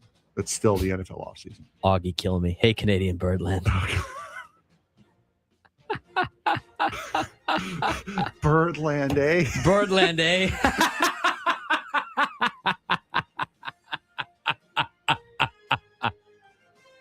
All right. Those were two comments of the day. Eddie? Nate and Augie. All right. Back on track. I'm selling that. I'm selling it. All right. Any fouls that the chat had up until this point have been eliminated. They've been wiped off the board. For the Eric Hosmer cameo. Good job, guys. No specifics here, just confidence. The prediction is that Padres general manager AJ Preller might makes a major move before the season, whether by trade or free agency, because standing pat is not in his DNA. I buy it. I 100% buy it. They're going to make something else. They're going to make something happen. Everybody continues to say that he's got something up his sleeve still. And that's not just like Kevin Acee and Dennis Litt. That's national media members that are constantly saying that about the Padres. That could also be national media that has been trained just the same way we are to expect the unexpected from him as well. The excerpt on the Padres on this article was written by Alden Gonzalez. SoCal he's guy. A good guy. He knows his stuff around the team. I think they're going to make something happen. He can't not make something. He just does it all the time. And there's some spots that still need to be addressed on this Padres team that he might find via trade. And the thing is they're going to still do something big. And they've done stuff big during spring training. Mm-hmm. I mean, I think he has until opening day, in my opinion, to do something big for this to pay off. And I think that's what's going to happen with the Padres and AJ Preller. I'll buy this. I will as well. I keep going back to that report from a couple of weeks ago that was on MLB Network that the Padres have several pans on right now. They just don't know which one to grab yet. All right, we got the Red Sox one here and a Yankees one. We'll go with, all right, so the Red Sox have invested heavily in pitching this winter, but the bold call here is that Boston still adds another significant bat before camp opens, essentially because they can't afford not to. At least one more bat. It doesn't say big bat. It says at least one more bat. I think with the way the American League East has all improved this offseason or have stayed the same, like the Yankees bringing back Bellinger was big. The Blue Jays have added, right? Baltimore, we've talked about being a contender for winning the offseason. I think with all of that noise around, and then then there's the Rays that aren't really doing anything. But with all that being said, I think it might be the Red Sox turn to make another move. I'll buy that. I think they add another bat. Whether it's free agency or a trade, I think they do add another bat to their lineup. With Cody Bellinger back in New York, the bold prediction is that the Yankees move on from Jason Dominguez before spring training ends, using him as trade capital to address another need. I'm selling that. I think they keep him. I've seen that name get flown around a lot. You would have to go find somebody else. I think it's taking away, and then now you have to fill multiple roles if you're using Jason Dominguez to fill other holes that you already have. I just don't see the Yankees doing that. So I'm going to sell that one. But that's first half of this buy or sell. We got 5 more that we got to get to. We're going to get to that when we come back as we continue on the Braden Surprenant show. A couple of things with some NL opponents. One of them is a name that was listed with the Padres earlier this week. But is it a different destination that this player might be traded to? We'll talk about it when we come back on the Braden Surprenant show, San Diego's #1 sports station, 97.3 The Fan.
11:41 on a Friday.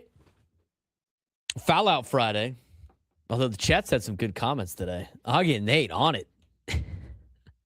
Hey, Canadian Birdland. It's killing me, man. It's killing me. 833-288-0973. 833-288-0973. All right, let's get to the rest of this list of the bold predictions that ESPN.com put together for the 2026 MLB season. We're going to buy or sell them. I agree with the I think AJ Preller is going to make a move. Kevin Acee was reporting it around the winter meetings. I don't think they've just completely gone off of it. I think they're still working on something, seeing where everything fits, and I think something's going to happen before opening day. I think they're going to make a couple of moves that are via trade. We've seen it a lot, Frank. We've seen it a lot. Let's get to our next part of this 10 bold predictions for the 2026 rest of the 2026 offseason. We're going to stay in the National League West here for this one. The prediction connects two teams with clear needs. San Francisco Giants are looking for stability in the infield, and the St. Louis Cardinals are open for business. The call is that Brendan Donovan will be a San Francisco Giant. I can see that because the Giants need somebody. We've seen this conversation. We saw this conversation before, with San Francisco.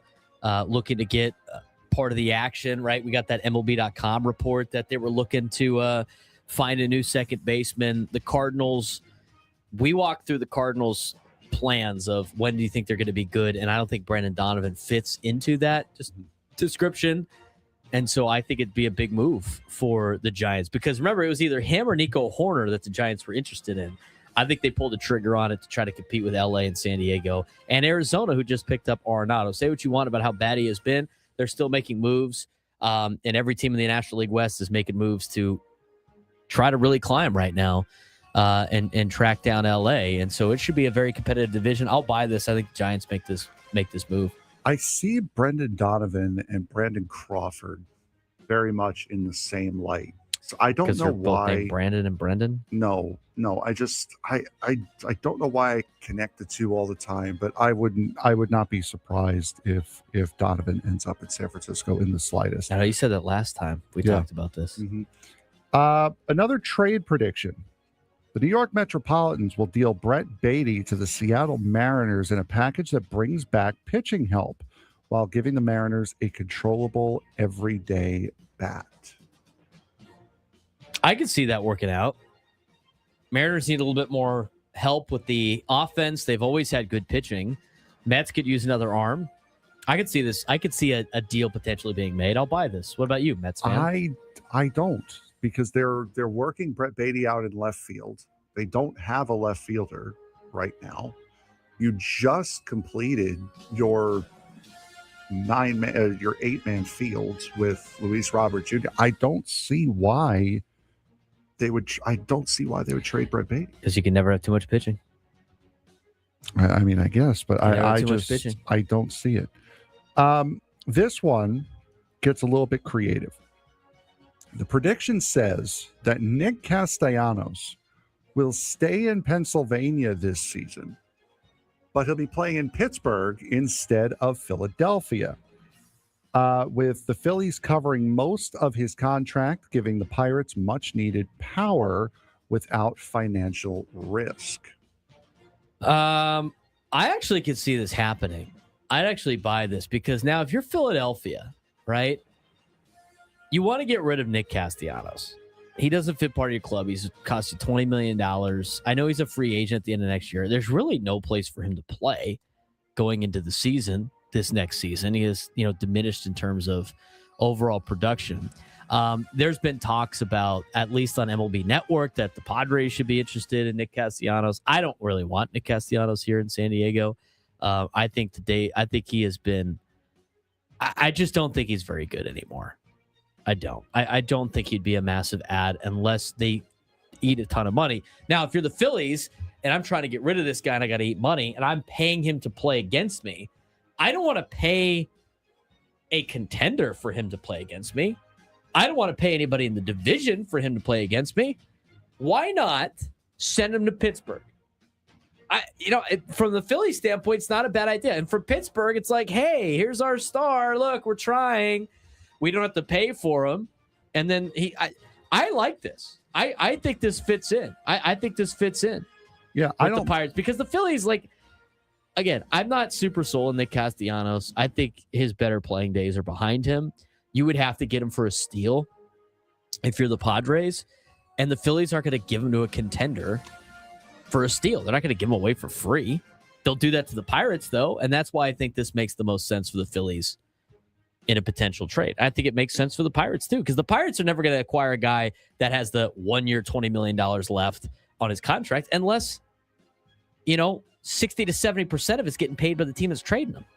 Yeah, and that's why Rocky Gracio did in the chat, could the Padres trade for Nick Castellanos? It's better than what we have now. I for that reason, the Padres are not going to want to eat $20 million of Nick Castellanos for 1 year. And Braden, as you just laid out, they are not going to pay him to play on a contender.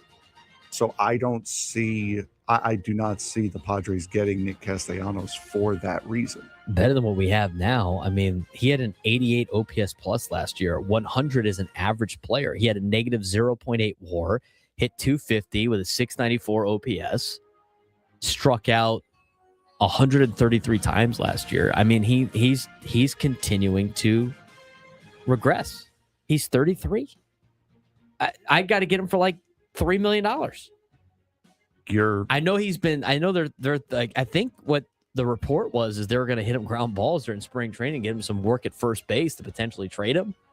But even then, like, I don't know how much of an upgrade he would be at $20 million when I could get a guy like Paul Goldschmidt at age 37 for way less money and actually get more production probably out of Paul Goldschmidt than current Nick Castellanos.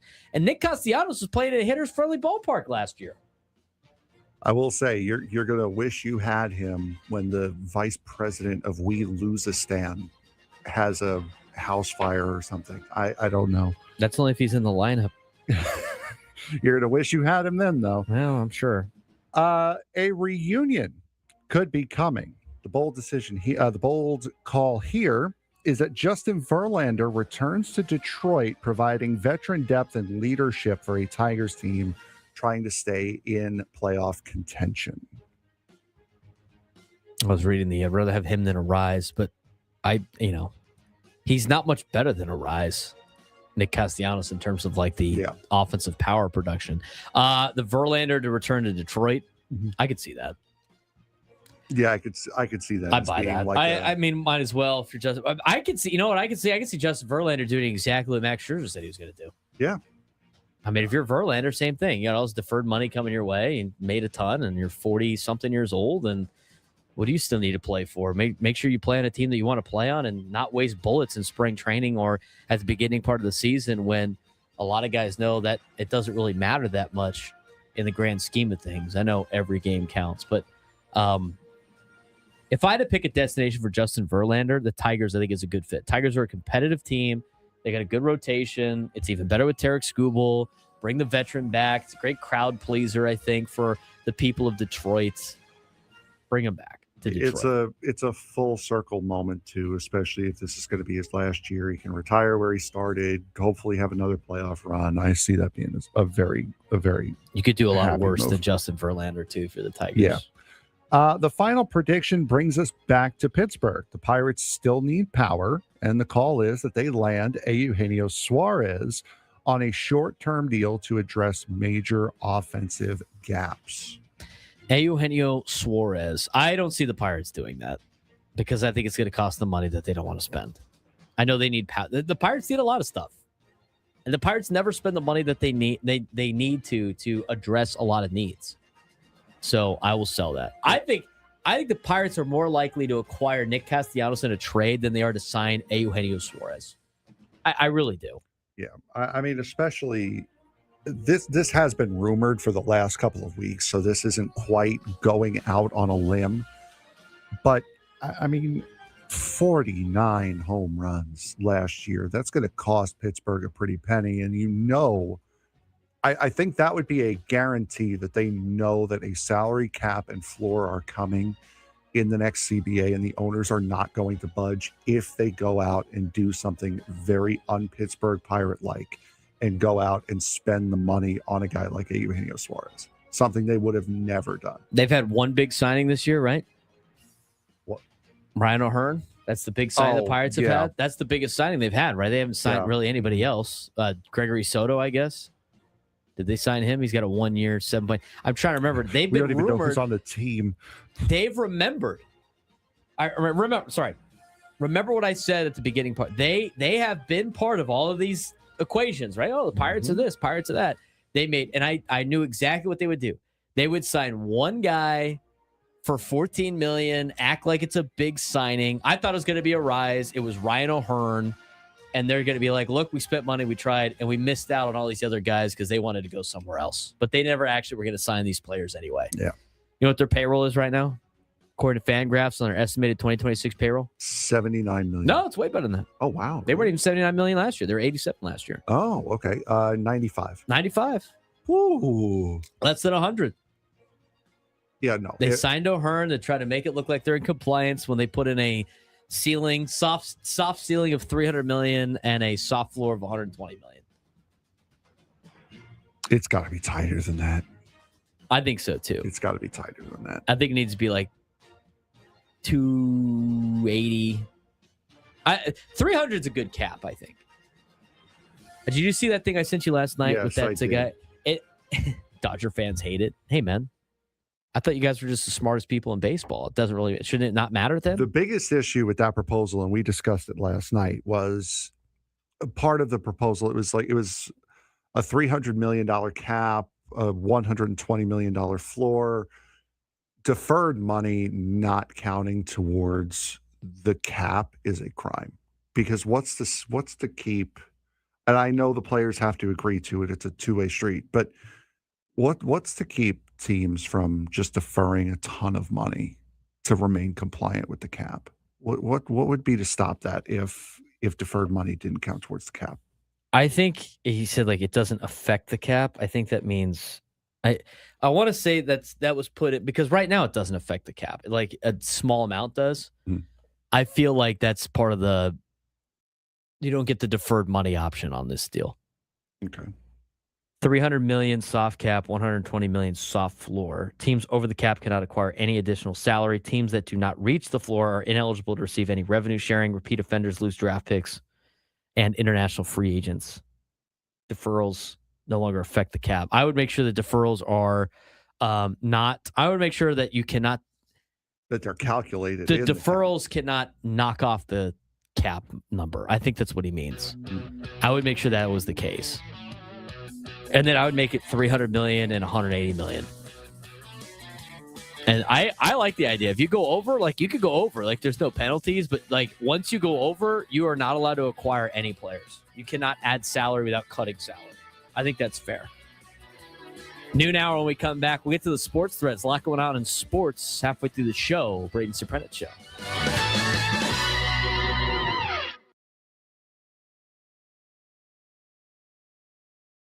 City is absolutely in place. Run that stupid game, brother. Thank you. Yeah, you want a shirt? That's so lame.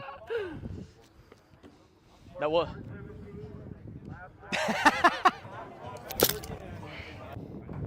Swing like this. Where's it gonna go? Left or right? Yeah, I'd rather do that than hit it in a pie. I didn't ball like that a day in my life. So yeah, well, you know, because it's a different sport. That's why. Here, make sure you do the pull-up. Why don't we swing like that to hit line drives? Huh? Just hitting, spraying it. I mean, have you seen Luis Ariz swing a stick? Yeah, he don't swing like that. He might do that. He does that as practice swing. First Nabila 10 teams want to sign him.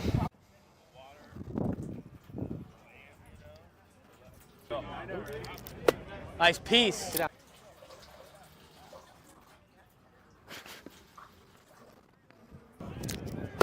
Nice ball, nice ball. That's a run. Tied it up. Where's my cutoff guy? That's all I gotta say.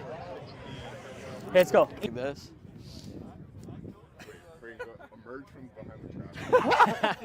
Tick City is absolutely a place. Run that stupid game, brother. Thank you. Yeah. You want a shirt? That's so lame. That what?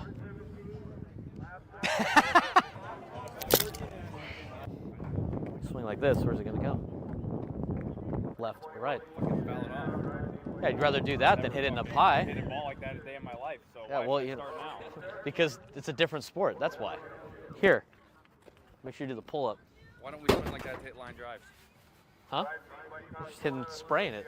I mean, have you seen Luis Ariz swing a stick? Yeah, he don't swing like that. He might do that. He does that as his practice swing.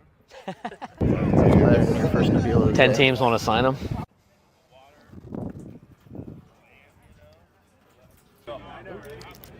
Nice piece.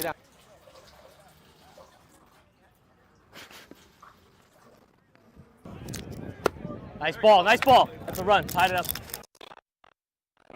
Where's my cutoff guy? That's all I gotta say. Okay, let's go. Like this. Emerge from behind the trap. Tick City is absolutely a place. Run that stupid game, brother. Thank you. Yeah. You want a shirt? That's so lame. That what?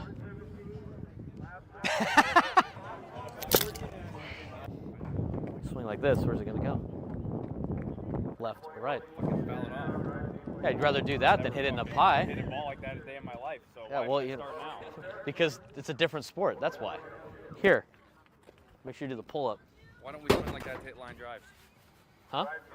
Just hitting, spraying it. I mean, have you seen Luis Ariz swing a stick? Yeah, he don't swing like that. He might do that. He does that as his practice swing. Your first Nabila. 10 teams want to sign him.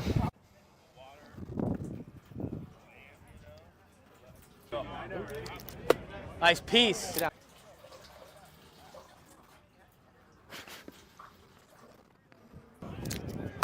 Nice ball, nice ball. That's a run, tied it up. Where's my cutoff guy? That's all I gotta say. Okay, let's go. Like this. Emerge from behind the trap. Tick City is absolutely a place. Run that stupid game, brother. Thank you. Yeah. You want a shirt? That's so lame. That what?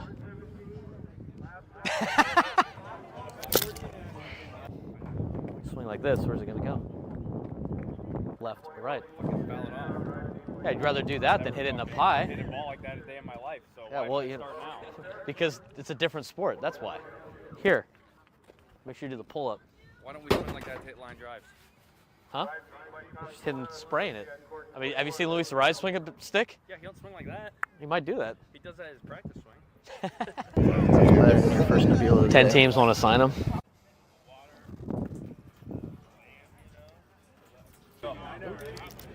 Nice piece.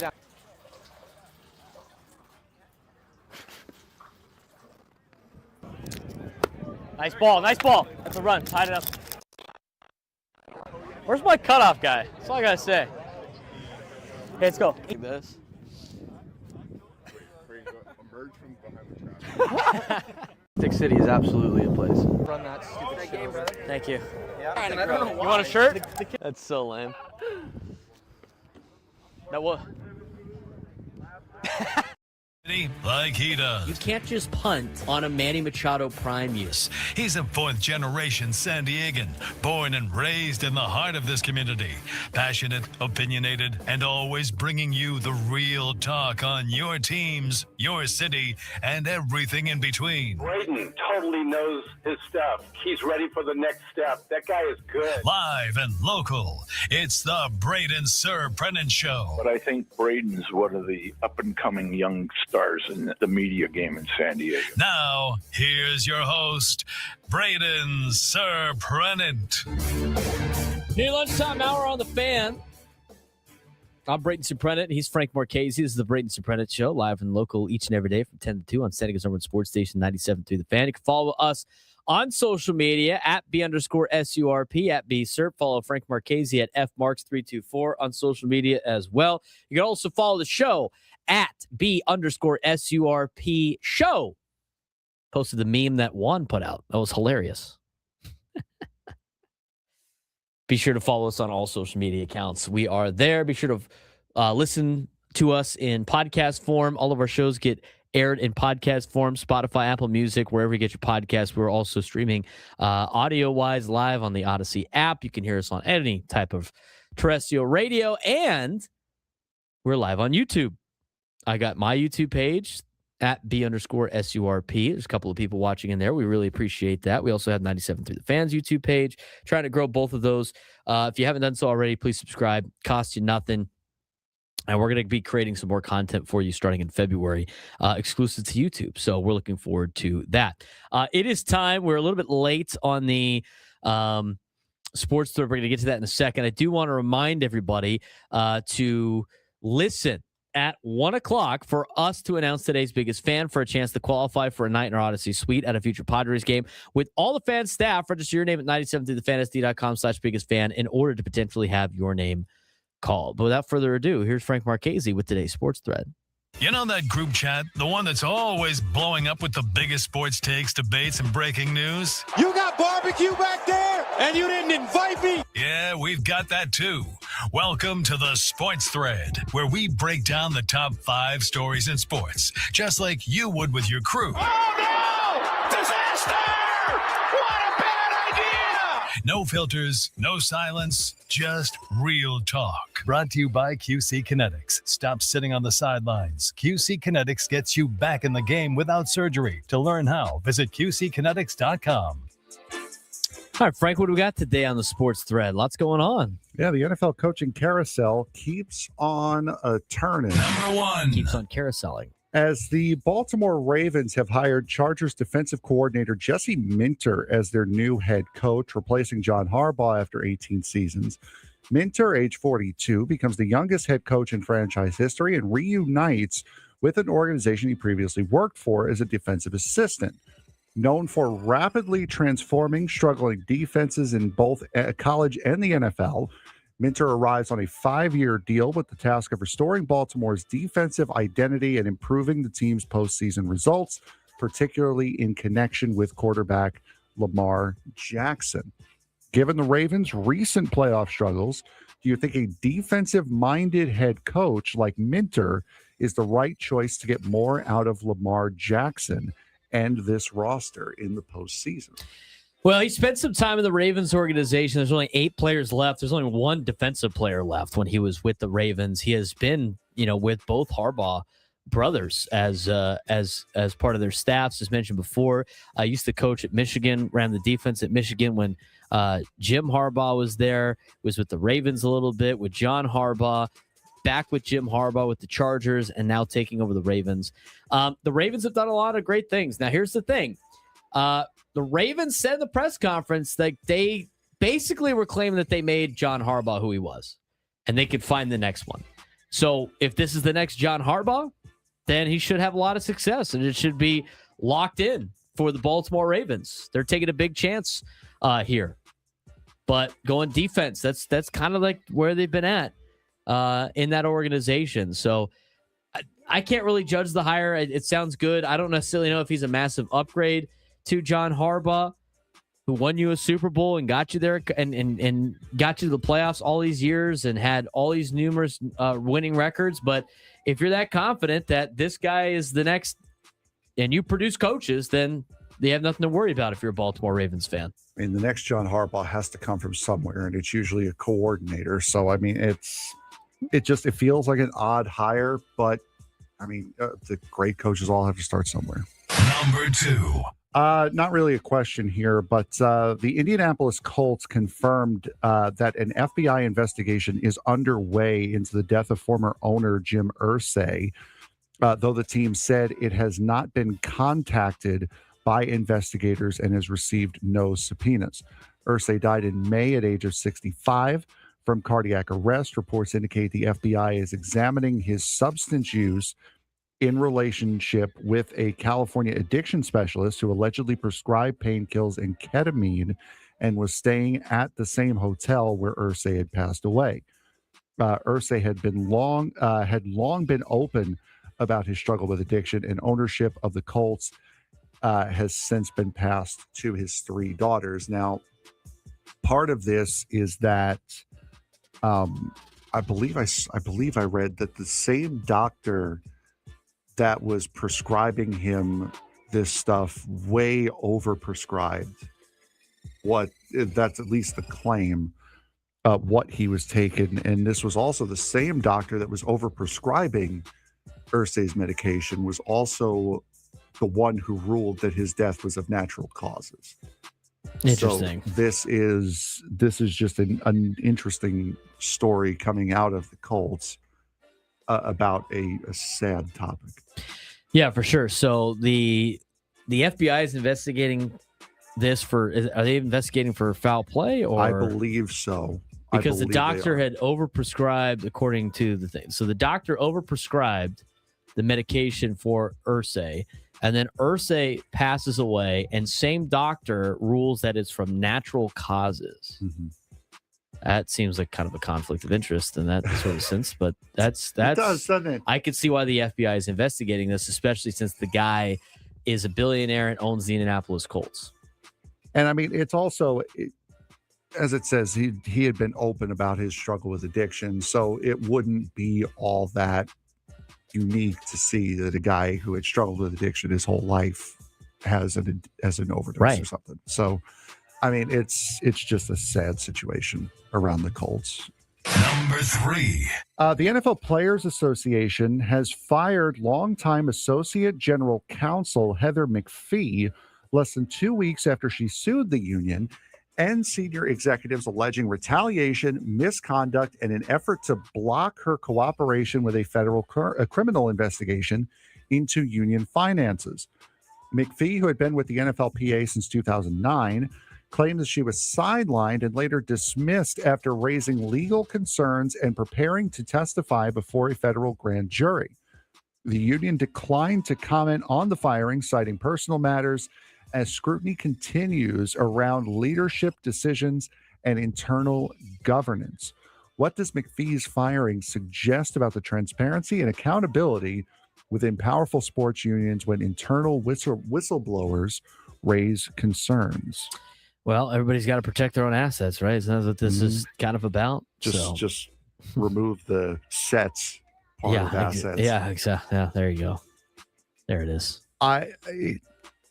We had discussed this a couple months ago that there was some sort of legal financial issue with the NFLPA and how the NFLPA, which is already one of the worst unions out of all the sports unions, is just gotten worse.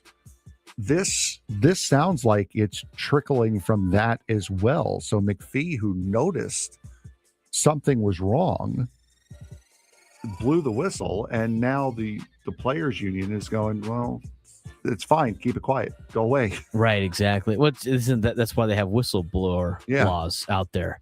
It seems like they're trying to cover something up over there in the NFL Players Association, which they had a lot of other issues too over the last couple of months. Didn't they have some issues too with they ended up firing the guy in charge because he was doing something bad. Mm-hmm. I think he was colluding with the NFL owners, and stuff like that. So they got a CBA coming up.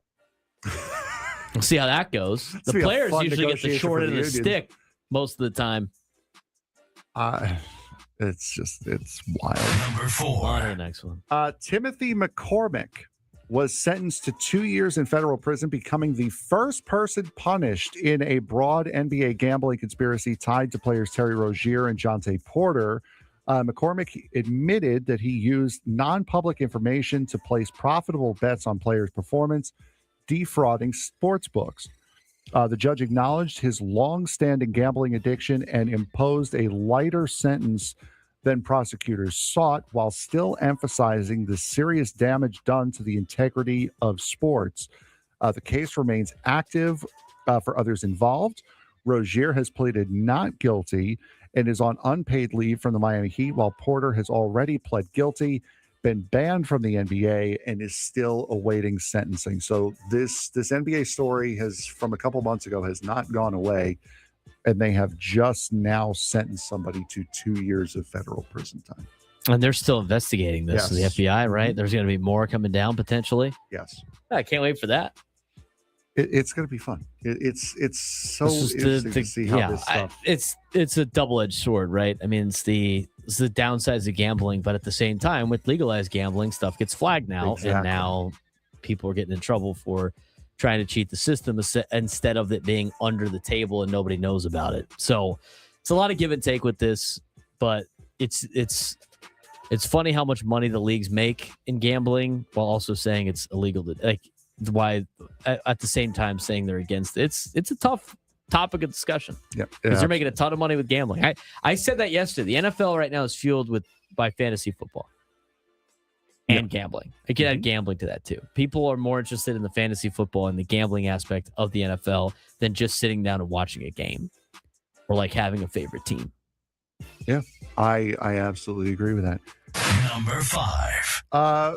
This episode of the Sports Court will continue here on this last one, as former Michigan football coach Sharon Moore has pled not guilty to federal felony charges of home invasion, stalking, and illegal entry, with his attorney arguing the case should be dismissed entirely. Defense lawyer Ellen Michaels. I'm sorry, he says it should be just dismissed? Yeah. Wow. Didn't he show up threatening to kill himself and the... Yeah. Yeah. Yeah, he did. Defense lawyer Ellen Michaels claimed the allegations stem from misleading information given to police by the accuser's attorney, accusing them of exaggerating events to pursue potential financial settlement from the University of Michigan. Michaels acknowledged that Moore went to the staff member's apartment, but denied there is any evidence he was told to stay away or that he posed a danger, calling the arrest warrant deeply flawed. Moore was fired December 10th for an inappropriate relationship with a staff member and for lying during the university's investigation. Prosecutors allege Moore threatened self-harm while inside the woman's apartment, but the defense disputes that narrative. Court proceedings have been delayed as Moore's legal team seeks phone records and Title 11 materials, with hearings scheduled in February and March as the case continues. So Moore clearly is no longer in the mental state of a peanut and is now trying to just say, hey, I was in the mental state of a peanut. Please do not charge me with what I've allegedly done. Well, they're also it seems like they're claiming like it didn't actually happen. And that the arrest report was claiming wrong, the way right? it happened. They're claiming that the way it happened wasn't actually how it happened. Correct. So they're claiming that the police report is false just based on the eyewitness account of the victim, is what they're claiming. They're claiming there's another side of the story, and there's no and they're claiming the whole you can't. There's no evidence that proves that this story is accurate aside from the victim. Isn't that what they're kind of claiming? The defense says that he did go there, right? But the events that transpired are different from what was leaked to the media. Correct, which was from the police report. Yes. So they're claiming the police report is false, and the police report is the police report because of them recording eyewitness accounts, which was the victim. Yes. And so they're claiming unless you show the physical evidence of this actually happening, then it's kind of a he said, she said of what actually happened in the case. So that is a way to do it.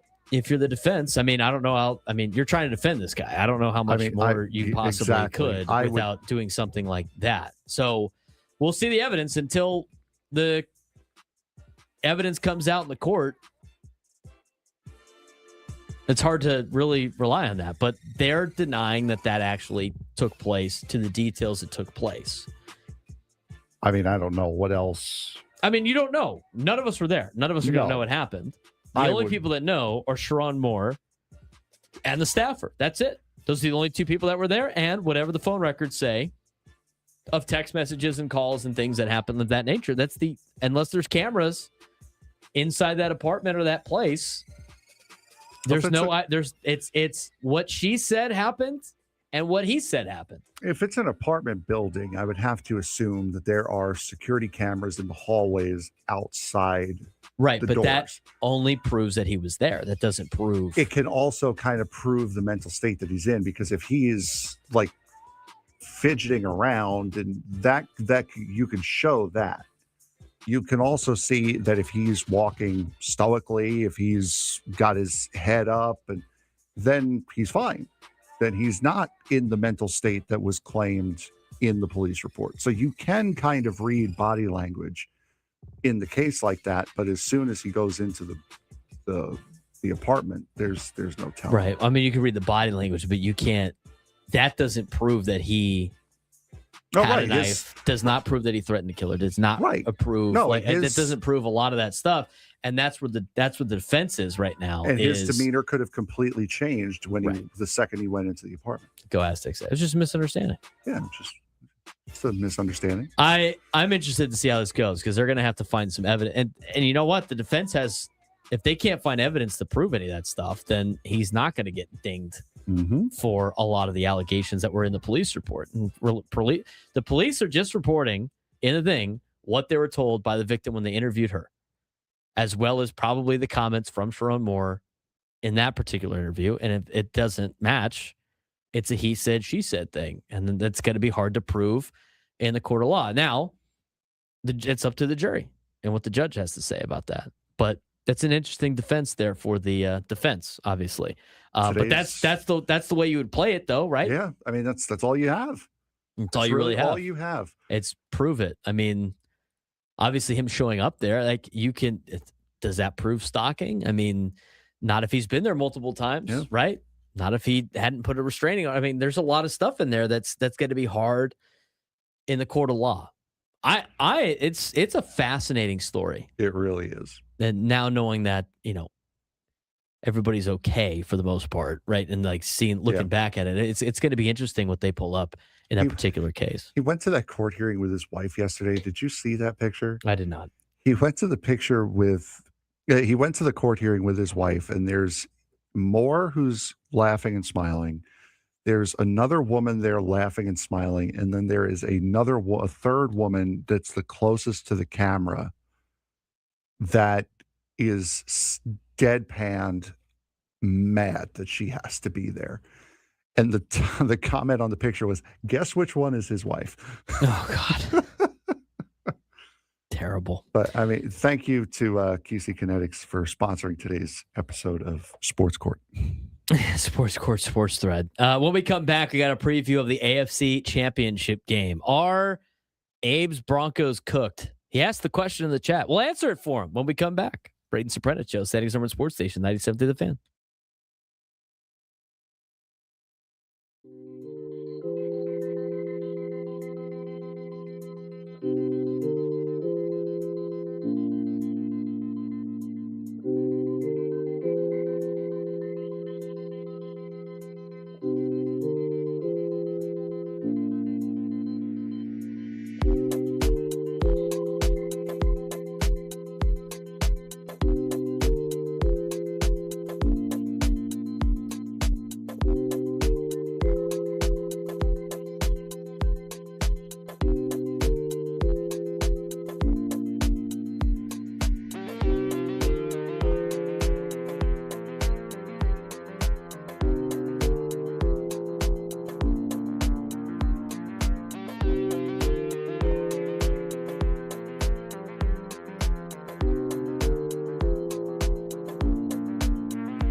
August on 97 through the Fan. Join us on the David P. Shapiro Fan Hotline. David P. Shapiro, criminal defense attorneys, helping good people regain control of their future when charged with a crime since 2010. Visit davidpshapirolaw.com.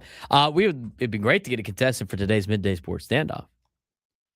We're going to get to the Midday Sports Standoff in the next segment. 833-288-0973. 833-288-0973. And if you could take me down in sports trivia, you would be qualified for a chance to win our grand prize. 2 tickets to Sammy Hagar at Dolby Live at Park MGM. A 2-night stay at Park MGM Las Vegas and a $100 gas card. Sammy Hagar returns to Las Vegas with his best of All World's Las Vegas residency. Get ready to rock with your favorite hits from the Van Halen years, Sammy solo hits, and more. Only in Las Vegas this March 11th to the 21st and September 18th to the 26th. Dolby Live Park MGM. Tickets on sale now at Ticketmaster.com.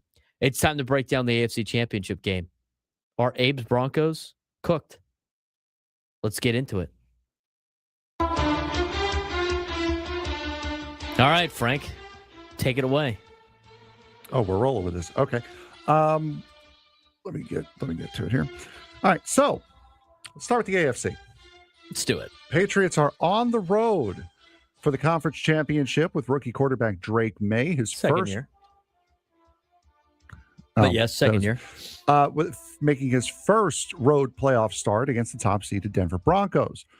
Denver will be without Bo Nix, who's out with a fractured ankle, meaning that Jared Stidham will make his first start of the season with a Super Bowl trip on the line, something that hasn't happened since Roger Staubach in 1972.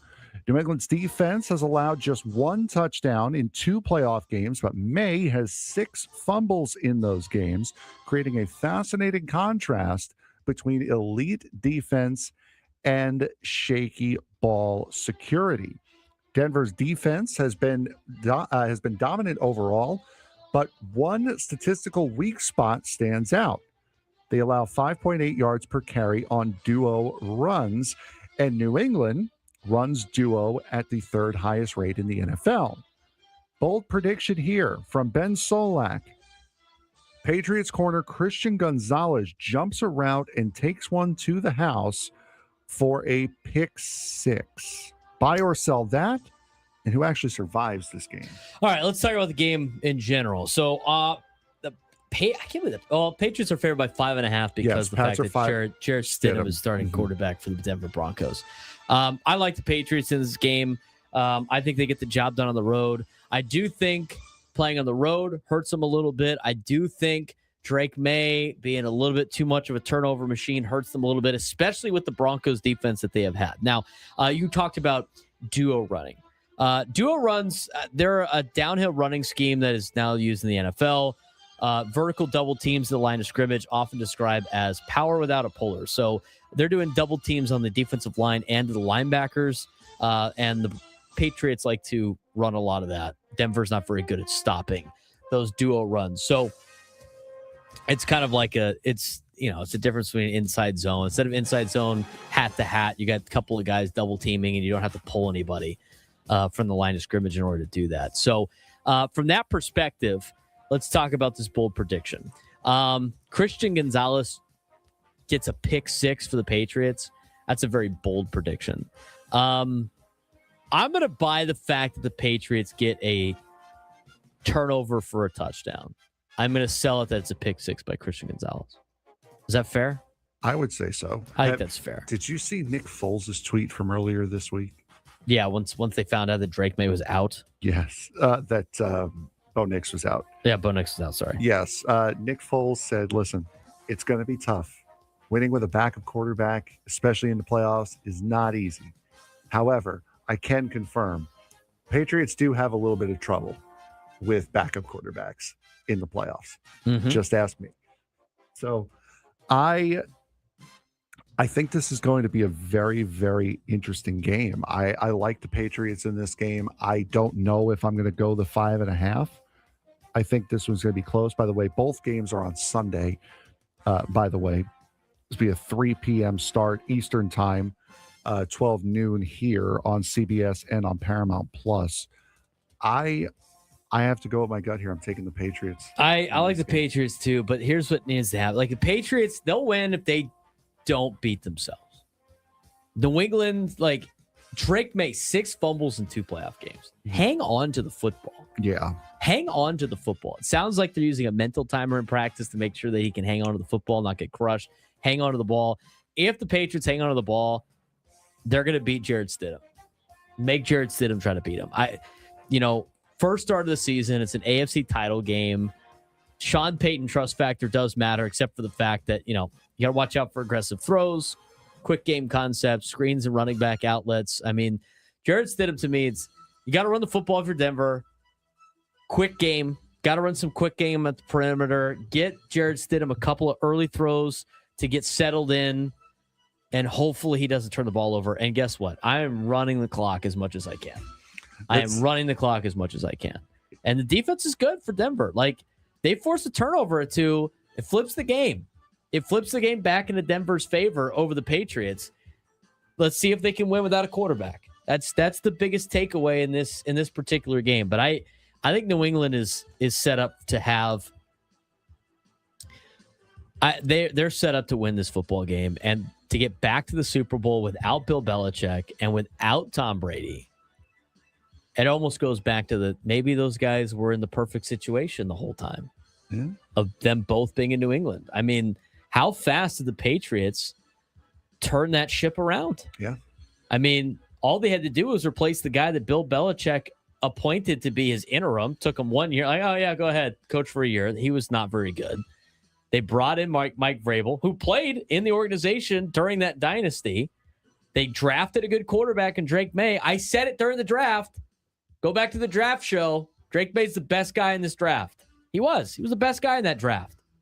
Watch him play here for North Carolina against Oregon in the Holiday Bowl. You got a good quarterback. You got a good head coach. Keep him upright.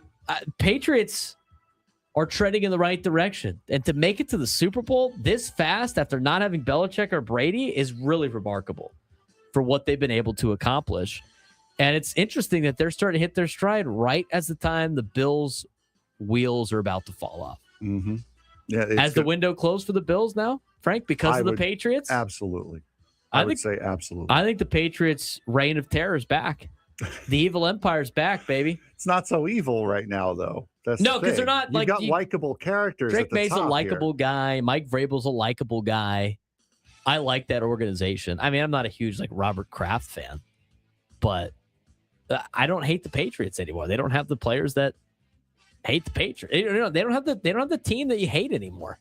One thing that we always talk about, and we talked about, it was the big point of our first hour yesterday, was do not let the officials decide the game.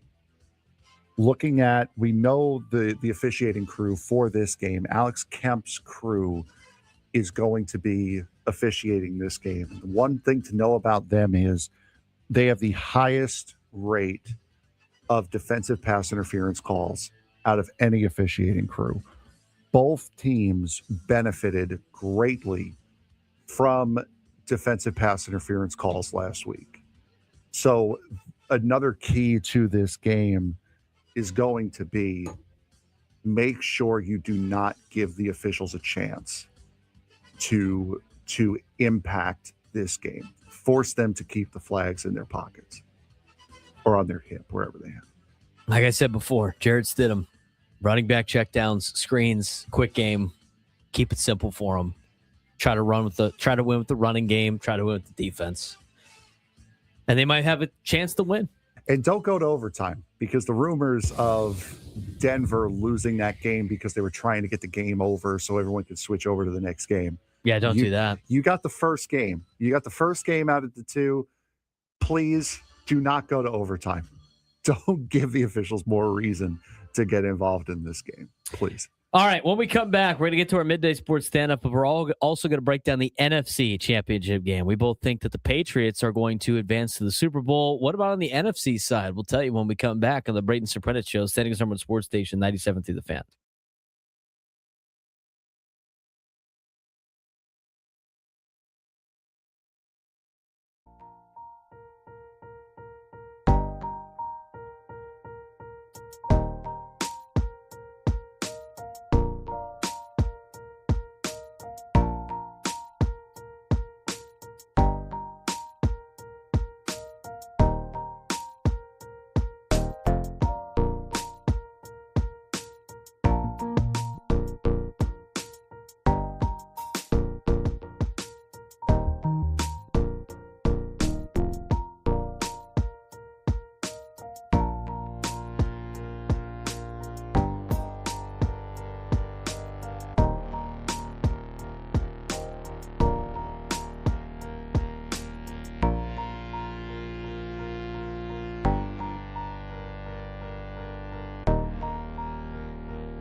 Need a contestant for the Midday Sports Standoff. 833-288-0973. 833-288-0973. Trying to get somebody qualified for a chance to go to Vegas. If you could take me down in sports trivia, you would be qualified for a chance to win our grand prize. 2 tickets to Sammy Hagar at Dolby Live at Park MGM. A 2-night stay at Park MGM Las Vegas and a $100 gas card. Sammy Hagar returns to Las Vegas with his Best of All Worlds Las Vegas residency. Get ready to rock with your favorite hits from the Van Halen years, Sammy solo hits, and more. Only in Las Vegas this March 11th to the 21st and September 18th to the 26th. Dolby Live at Park MGM. Tickets on sale now at Ticketmaster.com. He's Frank Marchese. I'm Braden Surprenant. This is the Braden Surprenant Show. San Diego's number one sports station, 97.3 The Fan. I just got my, you can't go to you can't go to high school games anymore and like buy the ticket there. You have to buy everything like pre-online. So I had to buy the 2 tickets for tonight's game. But the app that they use for all the high schools here in town, when you view the ticket, like they already use it, you have to hit use my ticket. Yes. And then it clears it. And then it says you've already, like, you could just physically do it. So you could accidentally use your ticket right now and then it doesn't count. Yep. It's like, oh, this ticket's already been used. What a flawed system that is. Because it's confusing because it says view my tickets, but then it's like it doesn't pull up like a ticket. It just says use the tickets. Yeah, and it doesn't pull up a QR code or anything. It's right. Like for them to scan. It's the way it worked, at least where with the games that I've gone this year, was they press it. Right. They press the ticket. Right. And then but you can accidentally do it though. Yes. That happened to my brother earlier this year. He was trying to pull up the used ticket, like pull it up for a QR code before he got to the gate. They're like, "Are you to use this ticket?" He's like, "What are you talking about?" So dumb. Tickets are so cheap. The game tonight, I'm going to the Cathedral Saints games at 7:30 at St. Augustine High School, and it's $11 to get in, which is fine. Like you can't just like have the ticket stub. We just can't do that. Do we have to? Do we have to make it this electronic thing? I'm sure it's some deal CIF sign where they're getting paid by whoever this company is to make it happen. But you got to find ways to make money for CIF to be able to fill all these things. But come on, Bailey coming in hot with the back in my day 4 years ago. We had physical tickets. I always had physical tickets, like in IO. I remember having to buy tickets for basketball in high school. Mm-hmm. It was like a little ticket stub that you can get at like Party City. You know, those like roll of tickets for like 50-50. Yeah, so that's what the deal was in high school. You had to show your like student ID to get a student ticket because it was like $6 or something. It was something really cheap for a student ticket. Football, if you were on the football team or not on the football team, but in the football program, like a freshman or JV player, you just wear your jersey, you got it free. And I think the students had to pay, if I'm not mistaken. But I just had to make sure I got them now. I didn't want to go down to North Park and not have tickets, especially with like Saints Cathedral is always like a big kind of game. Wouldn't know that in football anymore. They don't play as in football anymore. That's another side topic. I got the league schedule finally for next year, like what the leagues are for football. And they do it's a mandatory cross league again. And it's just based on like how you finish. So we finished in first, or it's the power rating. So the power rating put us 1, Lincoln 2, put Point Loma 3, and Mission Bay 4. That's the Western League for football next year. Yeah. And then there's 6 teams in the next level. So they go, listen to this for the city conference. I understand why they do it because there's not enough. They don't have enough teams at the same level of Lincoln Cathedral to make it worth anything. Yeah. But they have, the city conference has 20 schools in it. There's 20 schools in the area here that are part of the San Diego Unified School District. And then, of course, St. Augustine and Cathedral and Christian are the 3 private schools that are a part of it. But there's 20 schools. They take the top 4 based on your power rating, and they're in the Western League. And then they take the next 6, and you're in the Eastern League. Then they take the next 5, and you're in the City League. And then they take the next 5, and you're in the Central League. But instead of just putting a 5th team just to make it simple and easy, they go 4 and 6 at the top, and then they make them play this cross league game, which to me doesn't make any sense. Bless you. Like a cross league to me is you go 1 versus 1, 2 versus 2, 3 versus 3, 4 versus 4, all the way down, right? Mm-hmm. But the problem with that is if the top 4 teams are already in one of the leagues, one is really playing 5. Yeah. And then 2's playing 6. It doesn't make any sense to do a cross league. So Cathedral's playing La Jolla in a cross league game and Lincoln's playing Saints. It's like, can we just flip that just to get the Charity Bowl back? It seems kind of simple, but like if they're not going to do that, it gets to a point. It's like, why are we even playing this game anymore? I find myself asking that question, and I guess that's 2 years in a row. You're not going to play that game. So we'll just, I guess, play it in basketball and the other sports, but not in football anymore. 833-288-0973, 833-288-0973. All right. Still enough time for the midday sports standoff. Let's get to the NFC Championship preview, Frank. Let's do that. Ha! You thought you were going to get some extra work in. Yeah, I know, right? I thought I could catch up, Yeah, that's okay. Sorry to the people who are waiting on the podcast. The NFC title game gives us a rubber match in the NFC West as the Rams head to Seattle looking for their 3rd straight road playoff win, something the franchise has never done. These teams split the regular season and were separated by 1 point and 1 yard across 2 games. 58 points to 57 and 830 yards to 829. Foul. English are hard. Yeah, Foul out Friday. There it is. You heard it. I just watched Fletch the other day, by the way. You've faintly heard it. Put on the Underhill tab. The Rams throw deeper than anyone in football, leading the league in air yards per attempt, but Seattle allows the fewest air yards per attempt of any defense. Seattle's defense could lean heavily on Kenneth Walker III, while Zach Charbonnet is out for the year. The bold prediction, Walker clears 116 yards for the 2nd straight week. So buy or sell. And who punches their ticket to the Super Bowl? I will buy the Kenneth Walker situation. Okay. I will. Charbonnet is out, so most of the volume is going to be locked into Kenneth Walker Jr. The third, sorry. Rams defense is definitely vulnerable to the run and gap runs in which Seattle runs. Seattle wants fewer Stafford possessions, ball control, play action off success. That leads to a lot of handoffs and a lot of run plays to Kenneth Walker III. I will buy this, Frank. How about you? I will do the same thing. Walker looked like he was that whole Seattle team looked like they were having a field day against San Francisco last week. So it's kind of hard. They were playing the practice squad last week. It's kind of hard to say that, that Walker was having a good day specifically. They're showing on the NFL Network right now the game at SoFi. Rams are leading going into the 4th quarter, 21-12. Sorry, spoiler alert.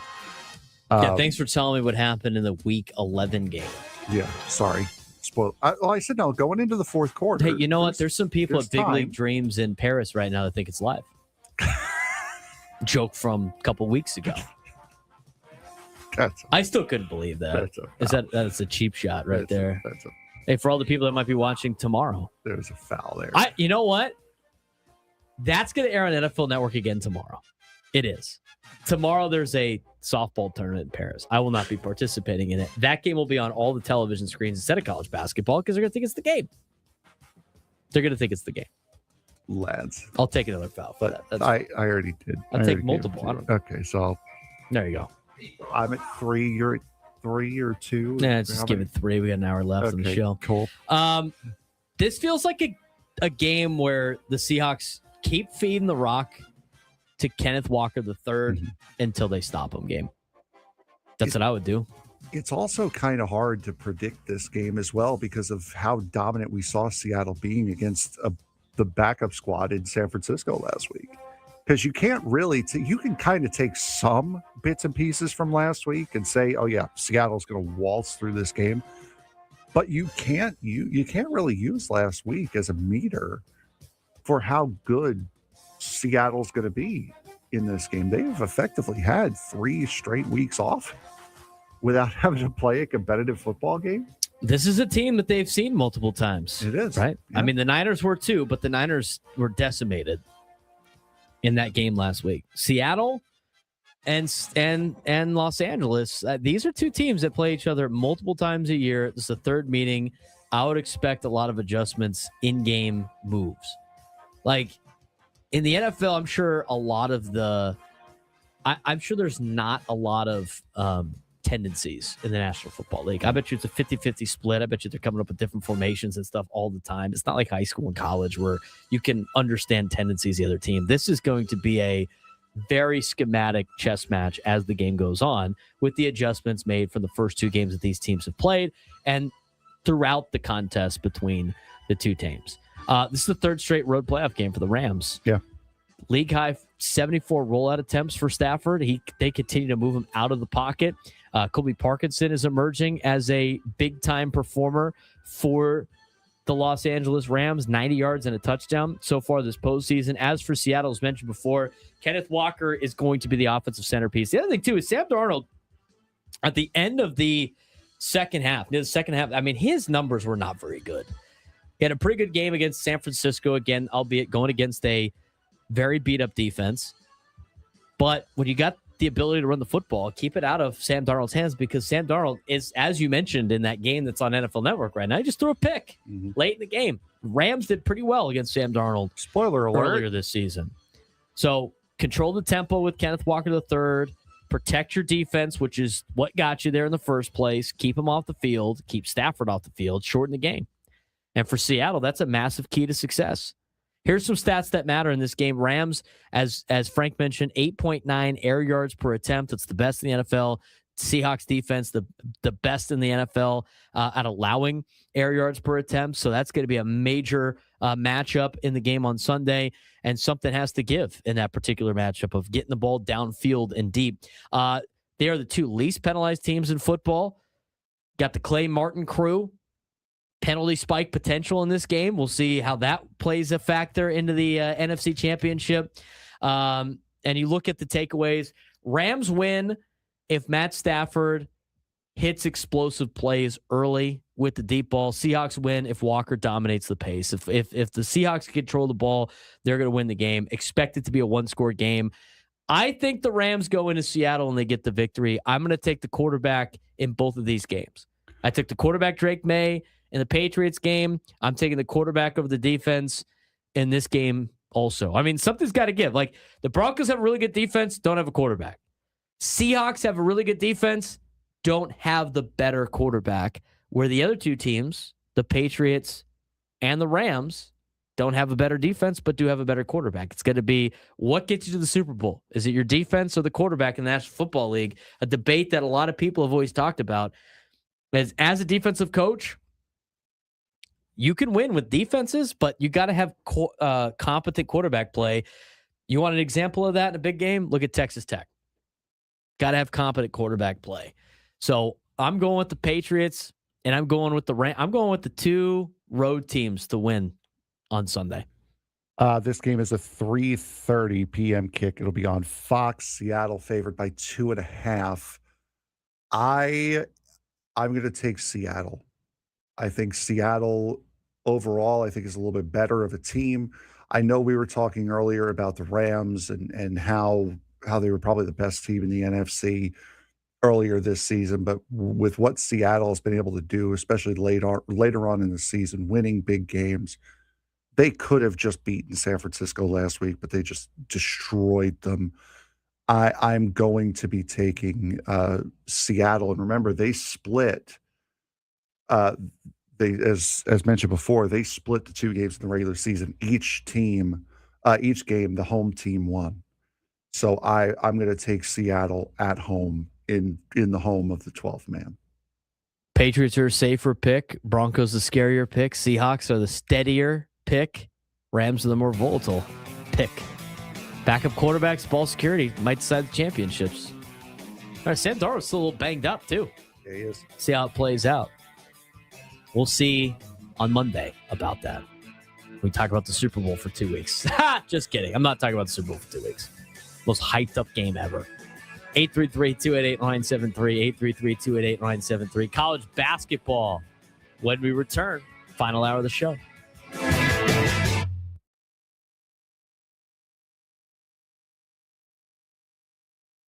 Come on, baby. Come on. Let's go.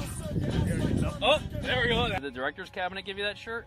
Did you block out the noise and just swing it? We got a bunch of guys that let the noise get into their heads and they're swinging the club. Okay. I think I'm making Kyle better. I've been hitting balls down the middle and Kyle's side. No, that's not good enough. All right, what goes further? Braden's drive or me throwing the football here? Oh! Shot. Wow. Hey, put that one in between commercials.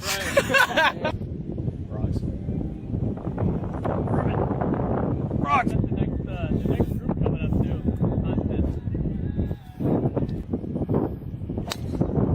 Ow! I don't know how good it is. Punch. 1840. Ha ha. Phillip Rivers. He played quarterback in high school, by the way. Falcon. They didn't have many quarterbacks in Colorado. Falcon we got here. How we playing? I could just put it in my bag. Do you have one of those? Do you have one of these? We didn't win, but. Wow! That's Gary's 7th mulligan. They can pick up that other one. Cigar guy. Trade myself to their. That's not a bad putt. Cut. Get there! Oh, we got a bird, right? Under now. That was a great putt by you, by the way. I don't know why you want to be on camera. What? One. Hey, bud. Go. Come on, baby. Come on. Let's go. Oh, there we go. Did the director's cabinet give you that shirt? Did you block out the noise and just swing it? We got a bunch of guys that let the noise get into their heads and they're swinging the club. Okay. I think I'm making Kyle better. I've been hitting balls down the middle and Kyle's side. No, that's not good enough. All right, what goes further? Braden's drive or me throwing the football here? Oh! Shot. Wow. Hey, put that one in between commercials.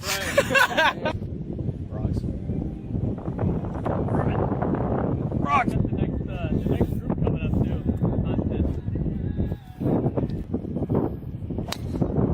Ow! I don't know how good it is. Punch. 1840.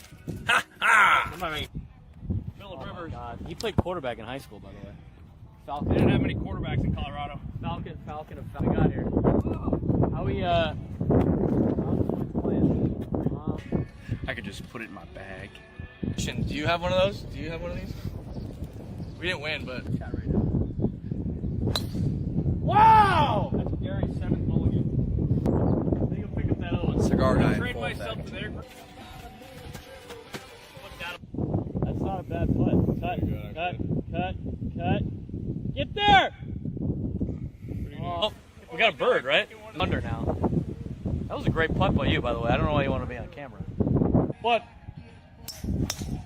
One. Hey, bud. Go. Come on, baby. Come on. Let's go. Oh, there we go. Did the director's cabinet give you that shirt? Did you block out the noise and just swing it? We got a bunch of guys that let the noise get into their heads and they're swinging the club. Okay. I think I'm making Kyle better. I've been hitting balls down the middle and Kyle's side. No, that's not good enough. All right, what goes further? Braden's drive or me throwing the football here? Oh! Shot. Wow. Hey, put that one in between commercials.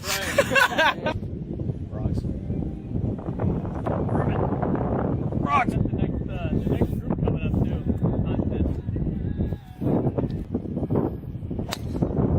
Ow! I don't know how good it is. Punch. 1840. Ha ha. Phillip Rivers. He played quarterback in high school, by the way. Falcon. They didn't have many quarterbacks in Colorado. Falcon we got here. How we playing? I could just put it in my bag. Do you have one of those? Do you have one of these? We didn't win, but.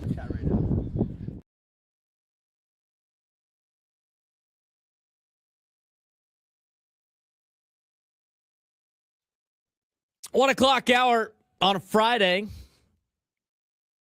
I always know parking's going to be good on a Friday for us coming to work, especially when there's a little bit of rain.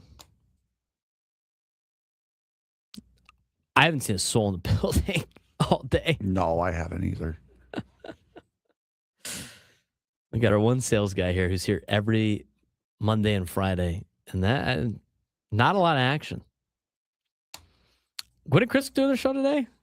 Or last Friday? Coming up next, Gwen and Chris. Just kidding. They're not here. Or not. I think they are doing their show tomorrow. We'll see. Not.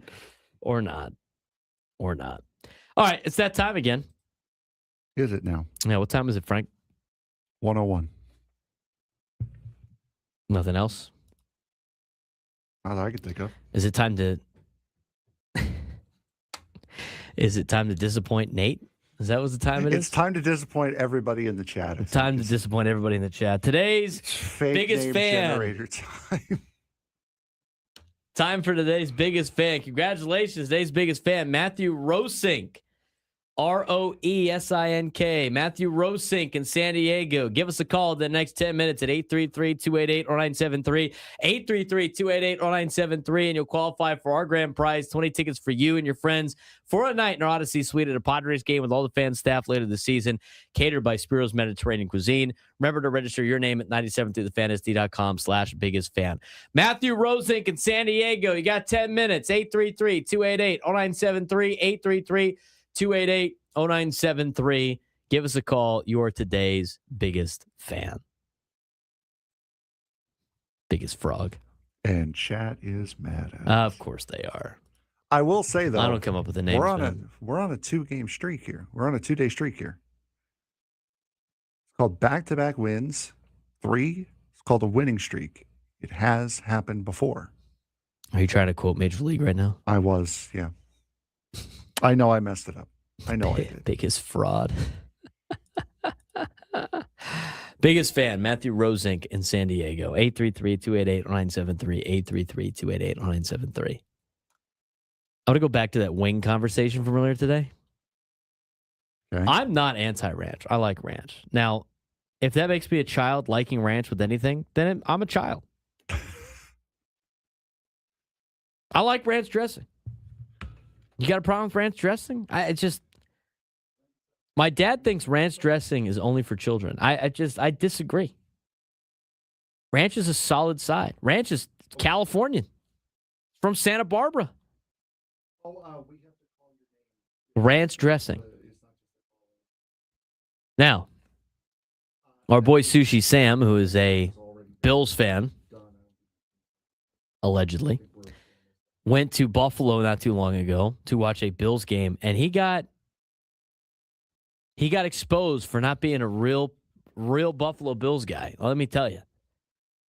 Because he ordered a side of ranch with his wings, and the entire place looked at him like he was nuts. So, try to do that. All right. What do you got on the ranch situation? I'm not a big ranch guy. I like ranch. Ranch is solid. I am not a big ranch. You like ranch blue guy. cheese? No. Do you like any type of sauce? Yeah. No, I do. Do you even like wings though? Yeah. All right. What's your wings order? Flats or drums?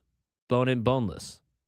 We've done this bit before a long time ago, but boneless, first of all. I'd rather do boneless too. You know what? If you want to call me a child for eating boneless wings and they're just nuggets, that's fine. I just think it's easier to eat and it's better for me. Yeah, that's not like I'm better physically. It's easier. I have a thing about eating bone-in chicken. I can't. There's a lot of people like that. I cannot eat bone-in chicken because I don't want to accidentally. I have that fear of choking on a bone. Yes. Mm-hmm. Okay. Well, that's one way. I have two friends that don't like eating bone in anything because they think the bones are gross. They start thinking about like the animal. I don't know what it is. Like I don't have that problem. I don't have that problem either. It's the choking on the bone thing. So our buddy Mike can't do anything with bones in it. He's got to eat it with a fork and knife, that's why he eats boneless wings. Mm. And then my friend, she also can't do that. She can't do the bone in anything. if it has to be bone in something, it has to be and bone. Like there cannot be more than one. It has to be just the one. So no flats for you then. No. Drums only. So if we have to go bone and wings, we're going drums only. Yes, and a mild buffalo sauce. Yes. Now, Juan's girlfriend's got the bone problem too with the can't eat the bones. Interesting. I would prefer flats over drums. Bone in is extra work. It's more work. I don't need to deal with the work. You're just eating chicken nuggets. So be it. It's still chicken. What does it really matter? Does it really matter? I'm still eating chicken with buffalo sauce. Does it really matter? I'm having fun. Now, let me ask. If you really want to be cool with it, you can put the bone-in wings in the shape of dinosaurs, and we're on it. Like we're having fun then. The boneless wings in the shape of dinosaurs? Yeah, just make boneless wings in the shape of dinosaurs, and we are all good. All right, Mendoza. You know what? That's fine. You can call them saucy nuggets like Wendy's does, I guess. What is your sauce of choice for wings, Frank? If it has to be like a spicy buffalo sauce, it'd be like a mild spicy. I like barbecue. Barbecue would be my go-to though. I'm out on barbecue sauce. Sorry. Unless that it's just like means more for me then. Unless it's like a spicier Texas style barbecue sauce. Unless it's a Are you okay? Are you okay? Juan, Mom, where are my frog-shaped nuggets? No, I don't know. I don't know why that got me, but Bailey's comment, biblically accurate dino nuggets, that got me for some reason. Hilarious. That's a foul on you for malfunctioning and falling off the rails of this segment. He draws the foul. Okay. I don't know why that got me, but it did. Did you see his face? It's redder than a tomato. You look like pasta fazool over there. All scrambled, red sauce. All right, well, Frank's taking a break because he can't pull it back together. No, I'm good. Okay, you all right? Yes, I'm fine. You okay? I'm fine. Okay. Foul on Bailey for ruining the show. No foul on Bailey. That was good. That was good. All right, so you go with barbecue wings. I would go with you don't go with barbecue, honey mustard, garlic. No, I'm not really a mustard guy. Garlic parm. I would do garlic. I love garlic parm wings. Yeah, I would do garlic parm. You got to get a little garlic parm, a little buffalo. You know, and a lot of the places with the buffalo sauce, the sauce is the same. They just like add more. So if that's the case, then just give me the mild. I don't need it to be dripping in sauce. Mm-hmm. Mild to medium wings, totally fine with me. Do like a good garlic parm too. If I had to go bone in, I'm going flats over drums. I prefer boneless though. How much of how do you like your wings cooked though? Grilled, smoked, fried? Fried. Yeah, you like the crunch a little bit? Yeah. Some of those are pretty good. Yeah, fried, especially if they're not, especially if it is crispy, because it holds the juice in there a little bit better for me, at least. It's not too bad. The juice of the wing. All right, so you're getting a barbecue wing. It's got to be a drum or a nugget, basically. Mm-hmm. And then your dipping sauce is what? Do you have a dipping sauce? No. Do you have a naked wing and you dip it in barbecue sauce? You don't have a barbecue sauce? You just no dipping sauce whatsoever. Well, no, I mean, if it's got the barbecue sauce on it, what do I need to dip it in? It's the dipping sauce is already on there. So I don't need it. I don't need another dipping sauce. That's called putting a hat on a hat. Yeah, but when people have like buffalo wings, they dip it in blue cheese. Yeah, I know. That's because they're admitting that the buffalo sauce is too hot for them. Is that what they got they're to cool admitting? it down? Is that what you're saying to Nick Monte in the chat? Sorry. Is blue cheese? He can't handle the buffalo wings, so he's got to dip it in blue cheese. I think ranch is fine, but like you can't go to Buffalo and disrespect their food like that. Let me ask you this question. Yes. There's a lot of food pairings that have like sauces that come with it. Mm-hmm. Okay. So dipping sauce for wings is one of those things. Yeah. Would you consider it an insult if you put Worcestershire sauce on somebody's meatloaf they made or ketchup? Because that's meatloaf, you go with Worcestershire sauce and you go with ketchup. That's kind of a nice pairing. But this is interesting debate in my house because when you make the meat, when in the past, when my mom has made meatloaf, my dad has always put Worcestershire sauce on his meatloaf. As soon as he pulls that out, my mom is insulted that he is adding sauce to her meatloaf. Is that a foul? No. I mean, I'm personally am not the biggest fan of Worcestershire sauce. Wash your sister sauce? Sure. I'm not the biggest fan of that. It's like a salt sauce. It's For all me, it tastes like. For me, it's we either put sauce on it or ketchup. It's one of the two. So I don't see that as a foul. Now, I don't take it as a personal insult. I would take it as a personal insult if he's saying I need to moisten this thing up because it's dry and overdone. No. He likes adding the flavor of the sauce. That's fine then. And the ketchup. I think that's fine. Because I mean, I wouldn't mind that because if I wanted Worcestershire sauce and your sister sauce and no one else liked it, that's fine. I'd just put it on I'd make it as is, and then everyone could put on what they want on it. Our resident Ohio State fan says ranch is for kids, blue cheese is for adults. In which one has now countered with blue cheese is for people who eat moldy food. Ranch or blue cheese. That is also true. Ranch or blue cheese. Nick Monty, Frank, you never eat wings without a dipping sauce. Again, if the dipping sauce that I want is already on the wing, what is the point of said dipping sauce? It enhances the flavor of the wing. Why? But it's a good on mix. the sauce, or it's on the wing already. Yeah, but you have dipping sauces for stuff. Then get a bare wing. Then you can control how much dipping sauce you have on there. I like ranch and blue cheese. I don't discriminate. I like flats. I like bone. I like drums. I like bone in. I like boneless. I like food. Wangs is wangs. Yeah, there you go. Nick Bond, it's just science, dude. You have to dip the wing into some type of sauce. Just if you dip any wing in Buffalo into ranch in Buffalo, you're going to get chastised. Right as I look up, there's a Buffalo boneless wing from Buffalo Wild Wings getting dipped into ranch on the ESPN 6. I have never seen those commercials that don't dip the stuff. Wingstop, Buffalo Wild Wings, all those places. Is there a wings place in town that's, up to par? We might have to find that out. Wings and Things, of course. We might have to find that out. Maybe we go to Wings and Things and check it out. Okay. I've been there multiple times. Wings and Things is solid.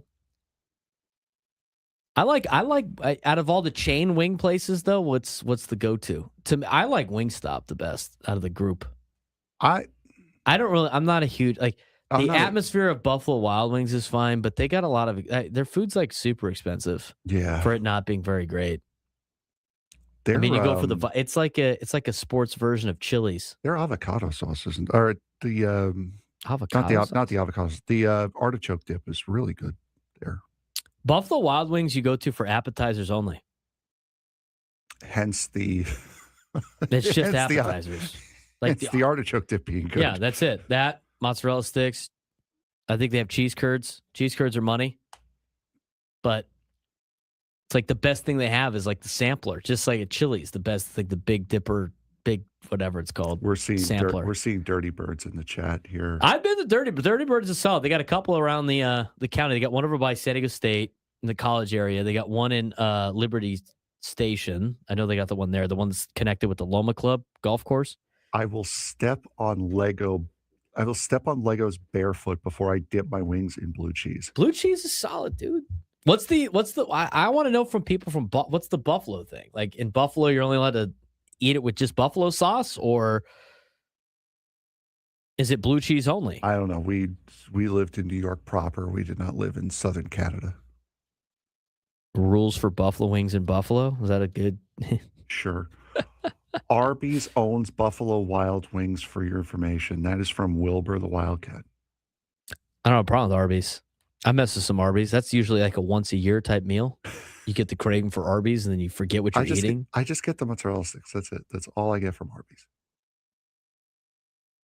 Okay. You need from Arby's. Yep. Here's the official rules for eating buffalo wings in Buffalo.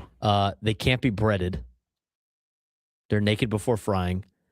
They never breaded, always deep fried until crispy and tossed in cayenne hot sauce and a butter mixture. You have to have bone-ins Do not say buffalo wings. Locals simply call them wings or chicken wings. Of course, you don't call it Yes. Japanese food in Japan. You call it food. Okay. And then it says blue cheese only. Celery and blue cheese dressing are standard accompaniments. Accompaniments. I know. That was hard to say, even though I know how to say it. So ranch is generally forbidden, and the wings are ordered by heat level, mild, medium, and hot. So if you show up to Buffalo and you order ranch, they will ship you out of town. Which also, as Sushi Sam has done, if you're going to cosplay as a Bills fan, you probably shouldn't show up to Buffalo and ask for ranch. Yeah, That's like you should kind of know the rules. Yeah, of where exactly. You're going. Know the rules of where you're going. Like when I lived in Texas, you better not order brisket. You better order chopped or sliced. If you order brisket, they'll be like, this guy's not from here. Slopped or chopped, or sliced. Do you want lean or fatty? Juan, you're not far off, actually. You know what it's like taking your 12-year-old nephew out for food? That would be taking your 12-year-old nephews out for food. Go to a food place with Frank and Crumb. Those are two. And again, eat like children people. But I admit it, and I said I'm looking to broaden horizons this year. I'm looking to expand and break out of that. It is a mental block for me. I don't know where it started. I don't know why it started, but it started, and I'm trying to break that mental barrier. Sounds like Dirty Birds is the place to be. Okay. In town. We're going to have to take you there. You're going to have to do a food review. We're going to start those in February. Yeah, we are. The food that reviews. that is one of the new February gimmicks that we are going to be starting, yes. You better not put ranch on wings if I'm you want not to claim going you're a to. Buffalo person, Sam. He was like acting surprised again. You know, he acts surprised a lot for things that are head scratching. Can you believe the tickets to get into this AFC divisional game is $500? No way. Really? Who would have thought, huh? Can you believe I got yelled at for putting ranch on my buffalo wings in Buffalo? You don't say. You don't say. All right. Sam, pineapple on pizza in Italy doesn't really fly. There's a lot of stuff in it. Pepperoni on pizza in Italy doesn't fly. I'll just let you know that Pepperoni right doesn't now. exist in Italy. Yeah. Yeah, you can have a pepperoni pizza. They'll smack you upside the head over there. Yeah, well, no, it's pepperoni doesn't exist in Italy. It doesn't. If you say if you ask Doesn't for exist. That's an American thing. If you ask for pepperoni in Italy, you're getting a bell pepper. Is what you're getting. They're gonna hit you across the face because you're gonna ask it like an American. Buongiorno. Can I get pepperoni on my pizza? No. Food reviews from a guy that can't eat a lot. He now. doesn't. It's a review. It's David- not. It's a review. It's not a contest. It's not a Portnoy food eating contest. Portnoy's gotten famous for doing a pizza review. He doesn't have a whole pie. He has one bite. Well, everybody knows the rules. Exactly. All right. 833-288-0973, 833-288-0973. Get your phone calls when we come back. Talk about Aztecs basketball, UCSD last night, USD in action tomorrow, college basketball. Finish up the last hour of the show on the Braden Surprenant Show. Settings number Sports Station 97 through the Fan.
All right. That was a mistake doing that.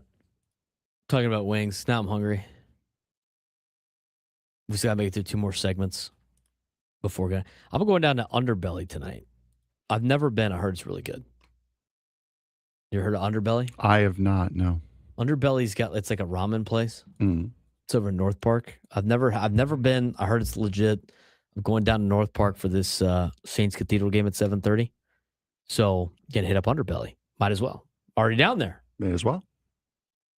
So I'll be having that. Maybe they'll have wings. Maybe I get to get some wings there too.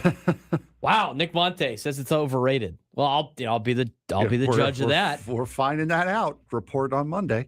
That's right. 100%. Heard it's good. Give it a shot. So we're going to do that later.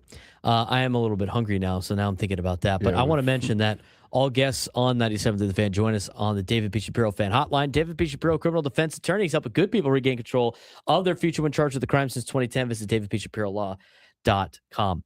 I do want to get into college basketball, but we didn't take a deep enough dive into this NFL deal that I talked about how I fixed the NFL. Yeah. All right, so I had the idea yesterday because Robert Kraft said that they're going to expand to 18 games. I think that's terrible. So the NFL is the NFL looking into it. Yes, it's only a matter of time. They got the 17, now they want 18. Why do they want more games, Frank? Money. Inventory. They just need more. They want more of the quantity. They want a higher quantity of games. That doesn't mean they want higher quality. But to me, I feel like the NFL, if they want more quantity of their asset, they should cut the games down and add more teams to the league because it's going to keep guys healthier. I talked about this earlier in the week about you got Jared Stidham starting at quarterback on Sunday for the Denver Broncos because Bo Nix got hurt. You watch the Niners have a skeleton squad try to compete against the Seahawks in a playoff game. Everybody's banged up. Seahawks missing Zach Charbonnet because of all the wear and tear of the entire season, them playing 17 games and having to go to the NFL playoffs and all that stuff. And the reason why they never want to expand teams, like, well, there's not enough talent to go around. Well, there's not enough. Are you kidding me? Yeah. If you're going to play so many games that none of the starters play in the playoffs anyway, you might as well expand.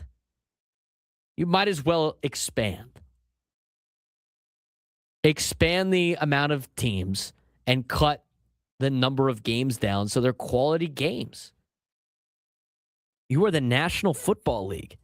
And what's the biggest concern about doing that, Frank? What is the, aside from like being able to fill out the rosters, the most important position in the NFL doesn't have enough of those to go around? Mm-hmm. That would be the what position? Quarterback position. You are the National Football League that makes billions upon billions of dollars. I'm surprised they haven't found a way to develop quarterbacks for their product. The college game is so different, and Right. the way college kids are taught to play in the college game, it's its own sport effectively. It's not the NFL light. So you're having to go and teach them completely different systems to go and play professionally. Some get it, some don't. I also think 7-on-7 doesn't help them either because they don't have to deal with pressure all the time. Everything's the same. They got all day to throw. They wait for open receiver, bang, it's easy. It's just the NFL needs to invest in a way to get their quarterbacks up to be able to develop more than just like the 3 or 4 quarterbacks, because every quarterback in the draft, it's getting less and less of guys that are good, solid players. We talked about this a couple of weeks ago. The era of the best quarterbacks is over now. It's over. You have a couple of lingering guys still from that era, the end of that era, but the new quarterbacks coming in are not amazing. Fernando Mendoza, who just won the national championship and is a Heisman Trophy winner, he's not changing the Raiders. No. He looked like he's a system quarterback. And we saw it all throughout the college, the national championship game, and any of the other playoff games. There's no, like Jackson Dart said with John Gruden, there's no snap count anymore. It's just That's all it is. It's just a clap. There's no reading defenses. There's no adjusting the line. There's no changing coverages.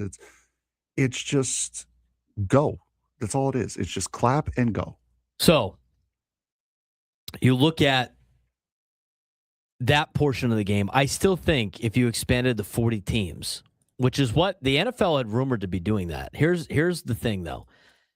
I don't think it's lucrative. Well, I mean, I'm sure they'll make money, but I don't think it's better for the NFL to have a team located internationally unless you built an international league.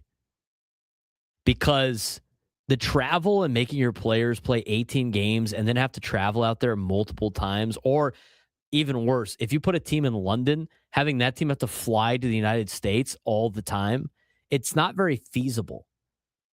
I think it's still better for the NFL to have the international, if they want to do the international realm of things, is to have games internationally and have everybody play one international game a year. I still think it's better to do that if you have more teams in the NFL. Add 8 more teams in the NFL. You're getting more quantity. Not quality, but you get more quantity, which is exactly what the NFL wants. They want more games. They want more eyeballs on games. They want, to adjust their TV contracts. So you add 8 teams.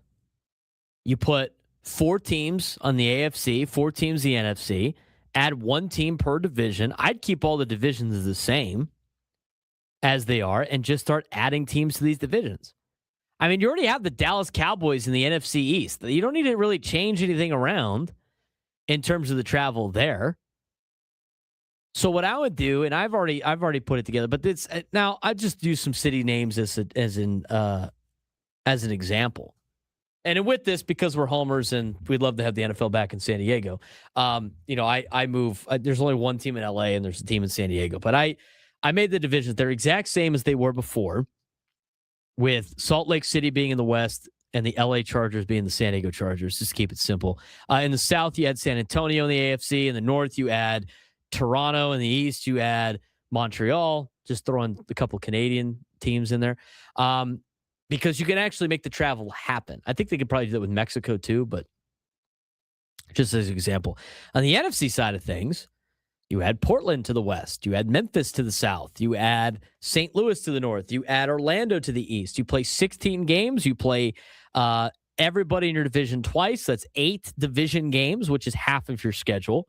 Play 4 of them at home, 4 of them on the road. You play one other division in the other league. So you could play like the NFC West. So if you're the AFC West, you're playing the NFC West that year. So you get Arizona and the Rams, Portland, San Francisco, and Seattle.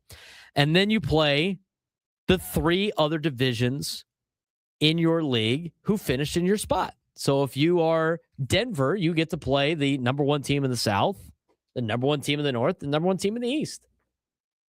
And that fills out your schedule. And you put it over 19 weeks. And with the 19 weeks, you get 2 buys, and you get the Pro Bowl in week 10. So you basically have like 2 halves of the season. You have the first half of the season with 8 games and a bye, and you have the second half of the season with 8 weeks and a bye. And with the Pro Bowl week, every team gets 3 buys, so the players can rest because it's a violent, gruesome sport. You still get all the inventory. In fact, you get more games doing it this way than just playing the 18. You get 320 regular season games.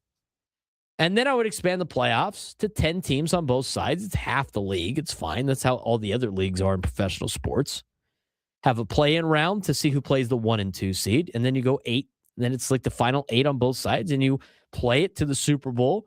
Super Bowl is the day before President's Day, which I think everybody wants anyway because President's Day is off for most companies. And you dominate the entire fall. Starting from, you go Labor Day weekend to President's Day weekend. The players get 3 buys mixed in. You can play an international game every week. That's 18 international games you can play. Then you have, on top of that, with the buys and everything else, everything's perfectly set so you can have the full slate on NFL Sunday for Red Zone, which is what everybody wants to watch anyway. So when you have a 40-team league, you have 20 games a week. You have one game on Monday. You have one game on Thursday. That knocks it down to 18 games. You do the Sunday night game, and you do the early morning for the West Coast international game. And then you got 16 games left on weeks where you don't have buys. And you get 8 games in the morning slate and 8 games in the night slate. There's the inventory you need, and nobody else has to play extra games. The teams that end up playing the 20-game schedule, which is already relatively in place right now, in fact, it's less for the players, are the teams that make it to the Super Bowl.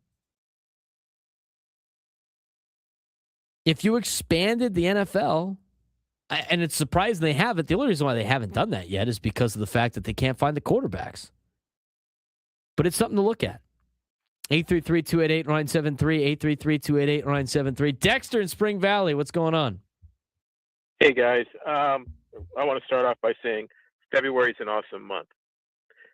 The reason why it's an awesome month is a lot of cool people were born on that. Here it is. James Dean, Alonzo Mourning, me. But that's neither here nor there. I want to get on this NFL thing, really. Everything you're saying makes sense, except I want to kind of get your take on this. Back in the 90s, remember, the NFL expanded into NFL Europe, right? Well, they first called it the World League of American Football, then they just simplified it to NFL Europe. What if we have 2 conferences? We got the American Conference and the National Conference. What if we created a third conference, European Conference, and it's all the European teams play each other, and then add a fourth conference, which would cover Canada and Latin American teams, and then that way we have 4 conferences, split up the playoff structure however way you want, and we have 4 conferences sending representatives into the playoffs. So it'll be a true world championship. Well, what do you think of that? I think that's probably what the NFL wants long term, right?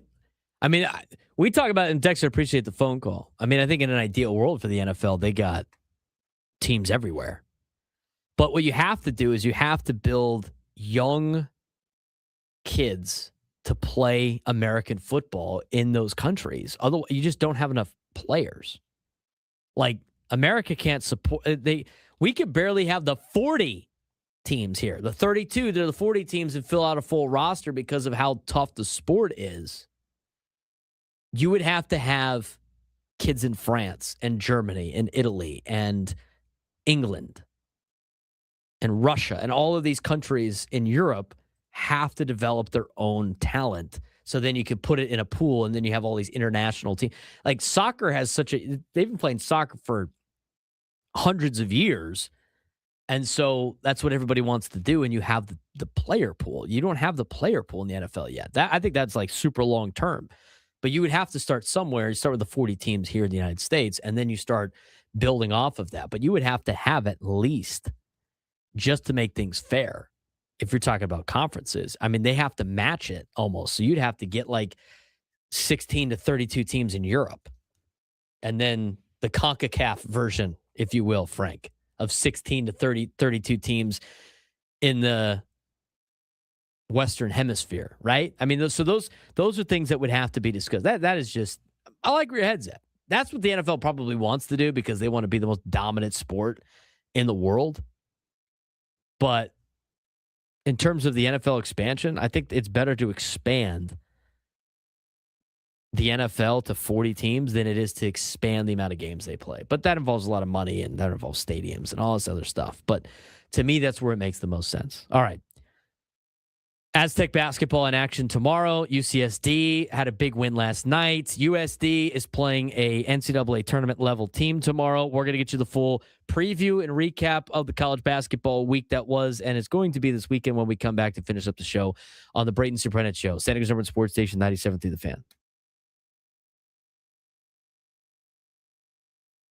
Bet tonight. Not a bad idea. That I'll have more hits than you. Let's do it right now. How much you want to bet? We'll do $5. Oh, God. Oh, it hits ball in the air. Yeah, sick, dude. What a great leadoff. What a great leadoff.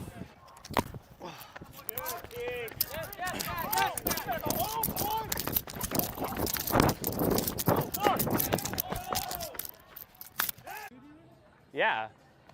You want to be mic'd up?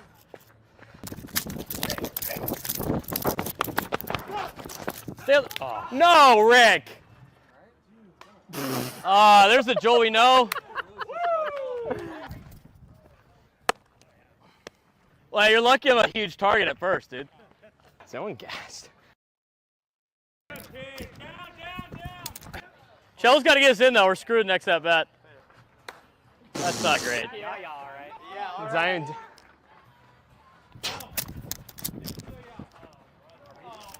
Are you? That is the saddest thing. Are you insane? That is sad. No confidence. You better get a hit now. It's like Moneyball. He's got no confidence, ugly girlfriend.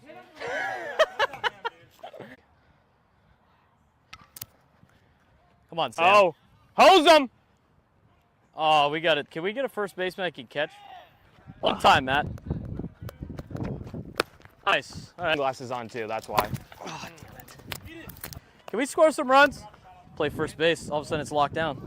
Who bats after Q? I think it's the other team. Go! Go! Show Braden how to run home. Oh, damn it. Got onto that bat. Hey, the Surprenant suck. Come on, Cello. I can play Cello. Oh, look at the throw. Oh my God. Oh, pick me, dude. You can't see it. It sucks. I can't see anything. Oh, I crawled back. Did you ask him to buy you a beer after that? Hey. Got us beer, dude. Out there, dude. Are you serious right now? He does. Dude, yeah, Ethan, seriously, dude. I know. Hey, Ethan, sit next one. You don't boo nobodies. That's what I'm hearing. Get out of here. Get out of here. Nice ball, Matt. Nice job. I'm the best. I'm the best. Hey, good job. Hey, we won. Nice job. Good job. Good game. Good game, guys. Good game. Good game. Good game. Let that big guy's going. Good game. Where do you want me to sign, sir? Like where you're always. Don't send it to Fox. No, nobody makes me sign. But I'll whatever you need for your kids or whatever, like sign ball or anything. Let me know. You're all over it. Bet tonight. Not a bad idea. That I'll have more hits than you. Let's do it right now. How much you want to bet? We'll do $5. Oh God! Oh, it hit the ball in the air. Oh, sick, dude. What a great leadoff! What a great leadoff!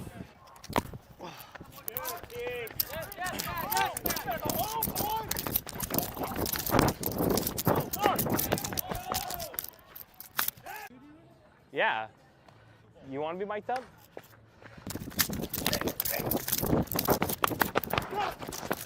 Oh. No, Rick. There's the Joel we know. Well, you're lucky I'm a huge target at first, dude. Someone gassed. Chell's got to get us in, though. We're screwed next at bat. That's not great. Yeah, all right. Yeah, all right. Zion.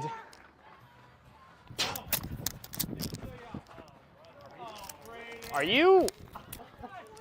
That is the saddest thing. Are you insane? That is sad. No confidence. You better get a hit now. It's like Moneyball. He's got no confidence, ugly girlfriend.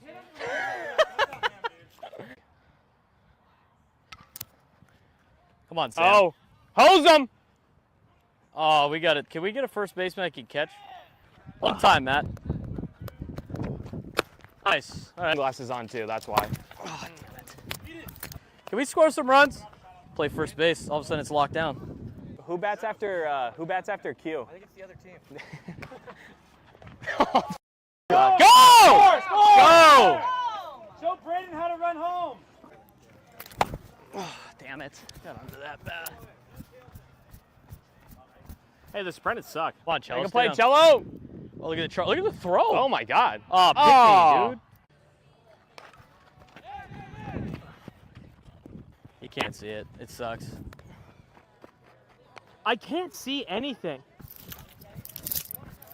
Oh, I crawled back. Did you ask him to buy you a beer after that? Hey. Got us beer, dude. Out there, dude. Are you serious right now? He does. Dude, yeah, Ethan, seriously, dude. I know. Hey, Ethan, sit next one. You You don't boo nobodies. That's what I'm hearing. Get out of here. Get out of here. Nice ball, Matt. Nice job. I'm the best. I'm the best. Hey, good job. Hey, we won. Nice job. Good job. Good game.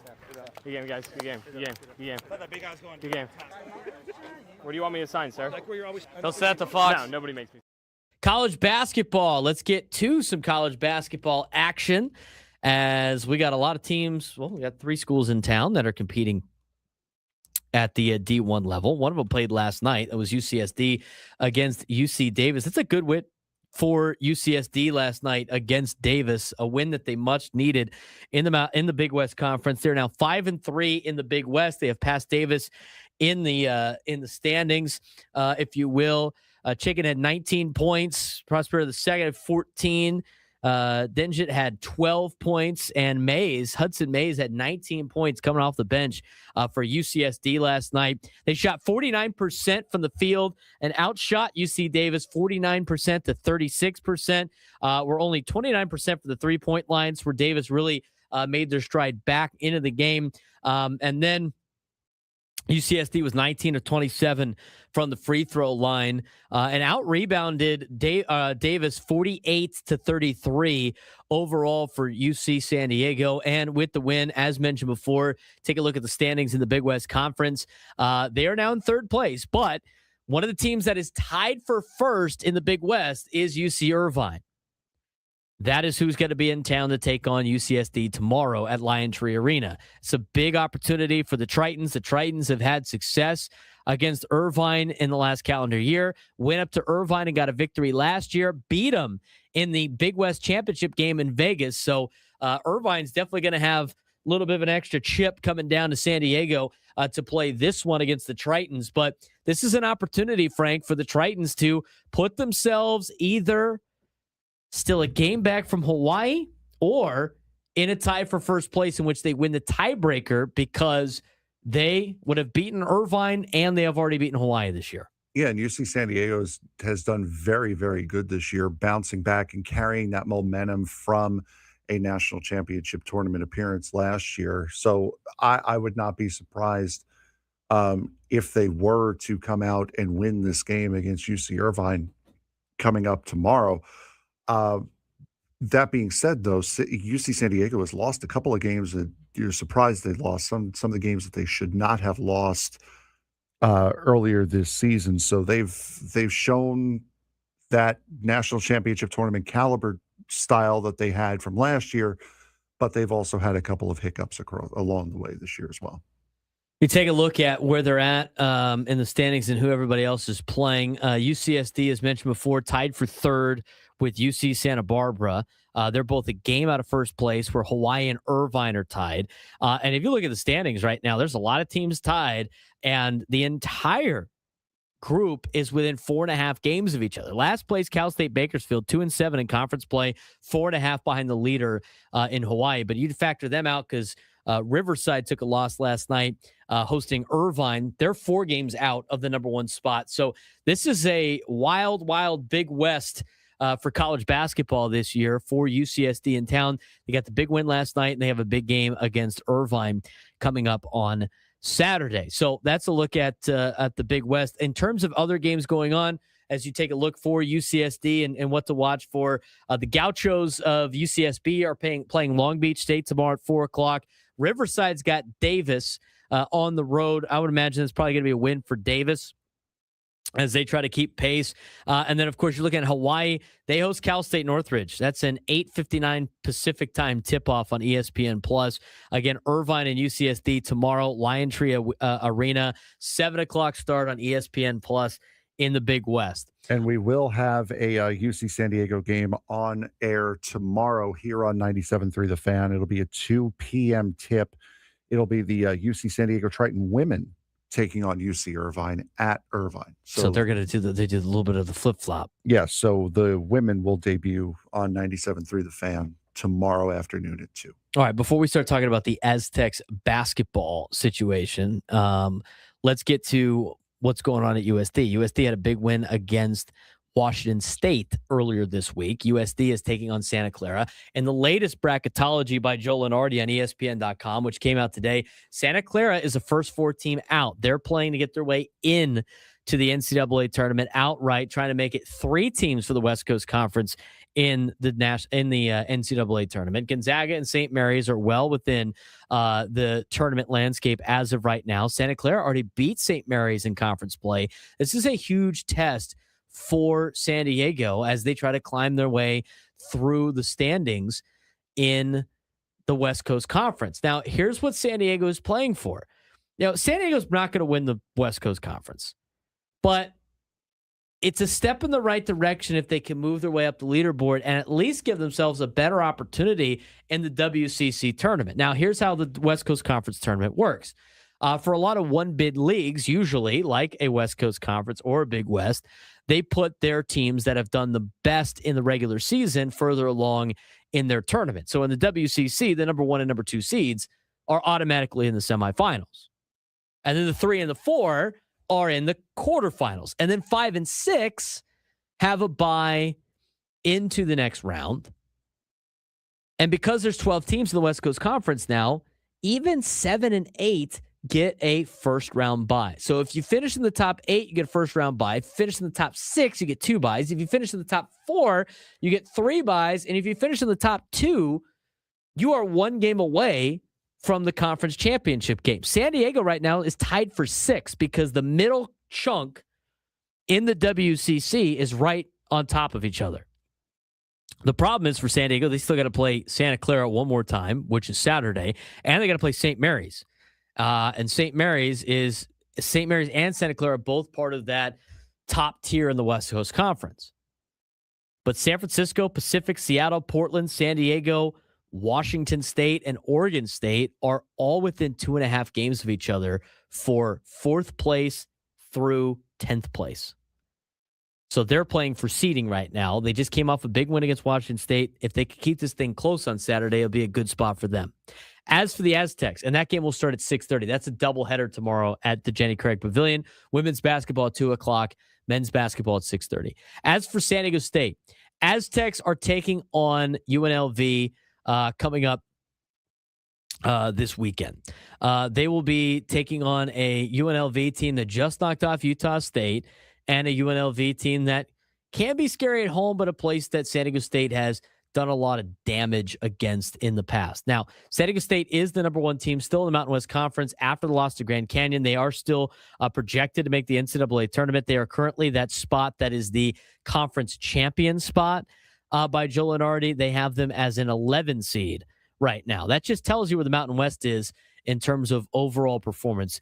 Utah State, after 2 losses in a row, have dropped down to a 9 seed potentially. And New Mexico, he has in as a last 4 in team, Joe Lenardi does, as an 11 seed playing UCLA in a play-in game. So for San Diego State, after losing to Grand Canyon, they got to bounce back against UNLV. UNLV is not as good as Grand Canyon is, and their environment is not as difficult as Grand Canyon environment's home environment was. This should be a win for San Diego State, but this is back to the must-win games. I didn't think Grand Canyon was a must-win game. I thought Grand Canyon was it'd be a lot better if you did win this game, but your next couple of games in a row before you get to Utah State are kind of must-win games because you can't really afford to let any of those games fall, Frank. No, and this is something that we discussed with the football team is you have to win these types of games to get some space, to get a gap, to get some sort of air between yourself and Utah State to give yourself an opportunity to stumble if it's going to happen. It's not going to completely kill your chances off at winning the conference. And it's also worth noting, this is going to be an earlier game. I believe it's a 1 p.m. tip for San Diego State, and it's going to be on the big network. It's going to be on CBS. So it's not going to be on CBS Sports Network. It's not going to be on FS1. It's going to be on the big CBS on Saturday afternoon. Great time to show the committee what you got, San Diego State. You got to go out there and dominate UNLV. He's Frank Marchese. I'm Braden Surprenant. Another big week of shows. We appreciate you guys joining us. Look forward to talking to you again next week. Breaking down what happened in the sports world. AFC, NFC championship game on Sunday. Aztecs basketball Saturday. Got a lot to talk about. Have a great weekend. Talk to you guys Monday.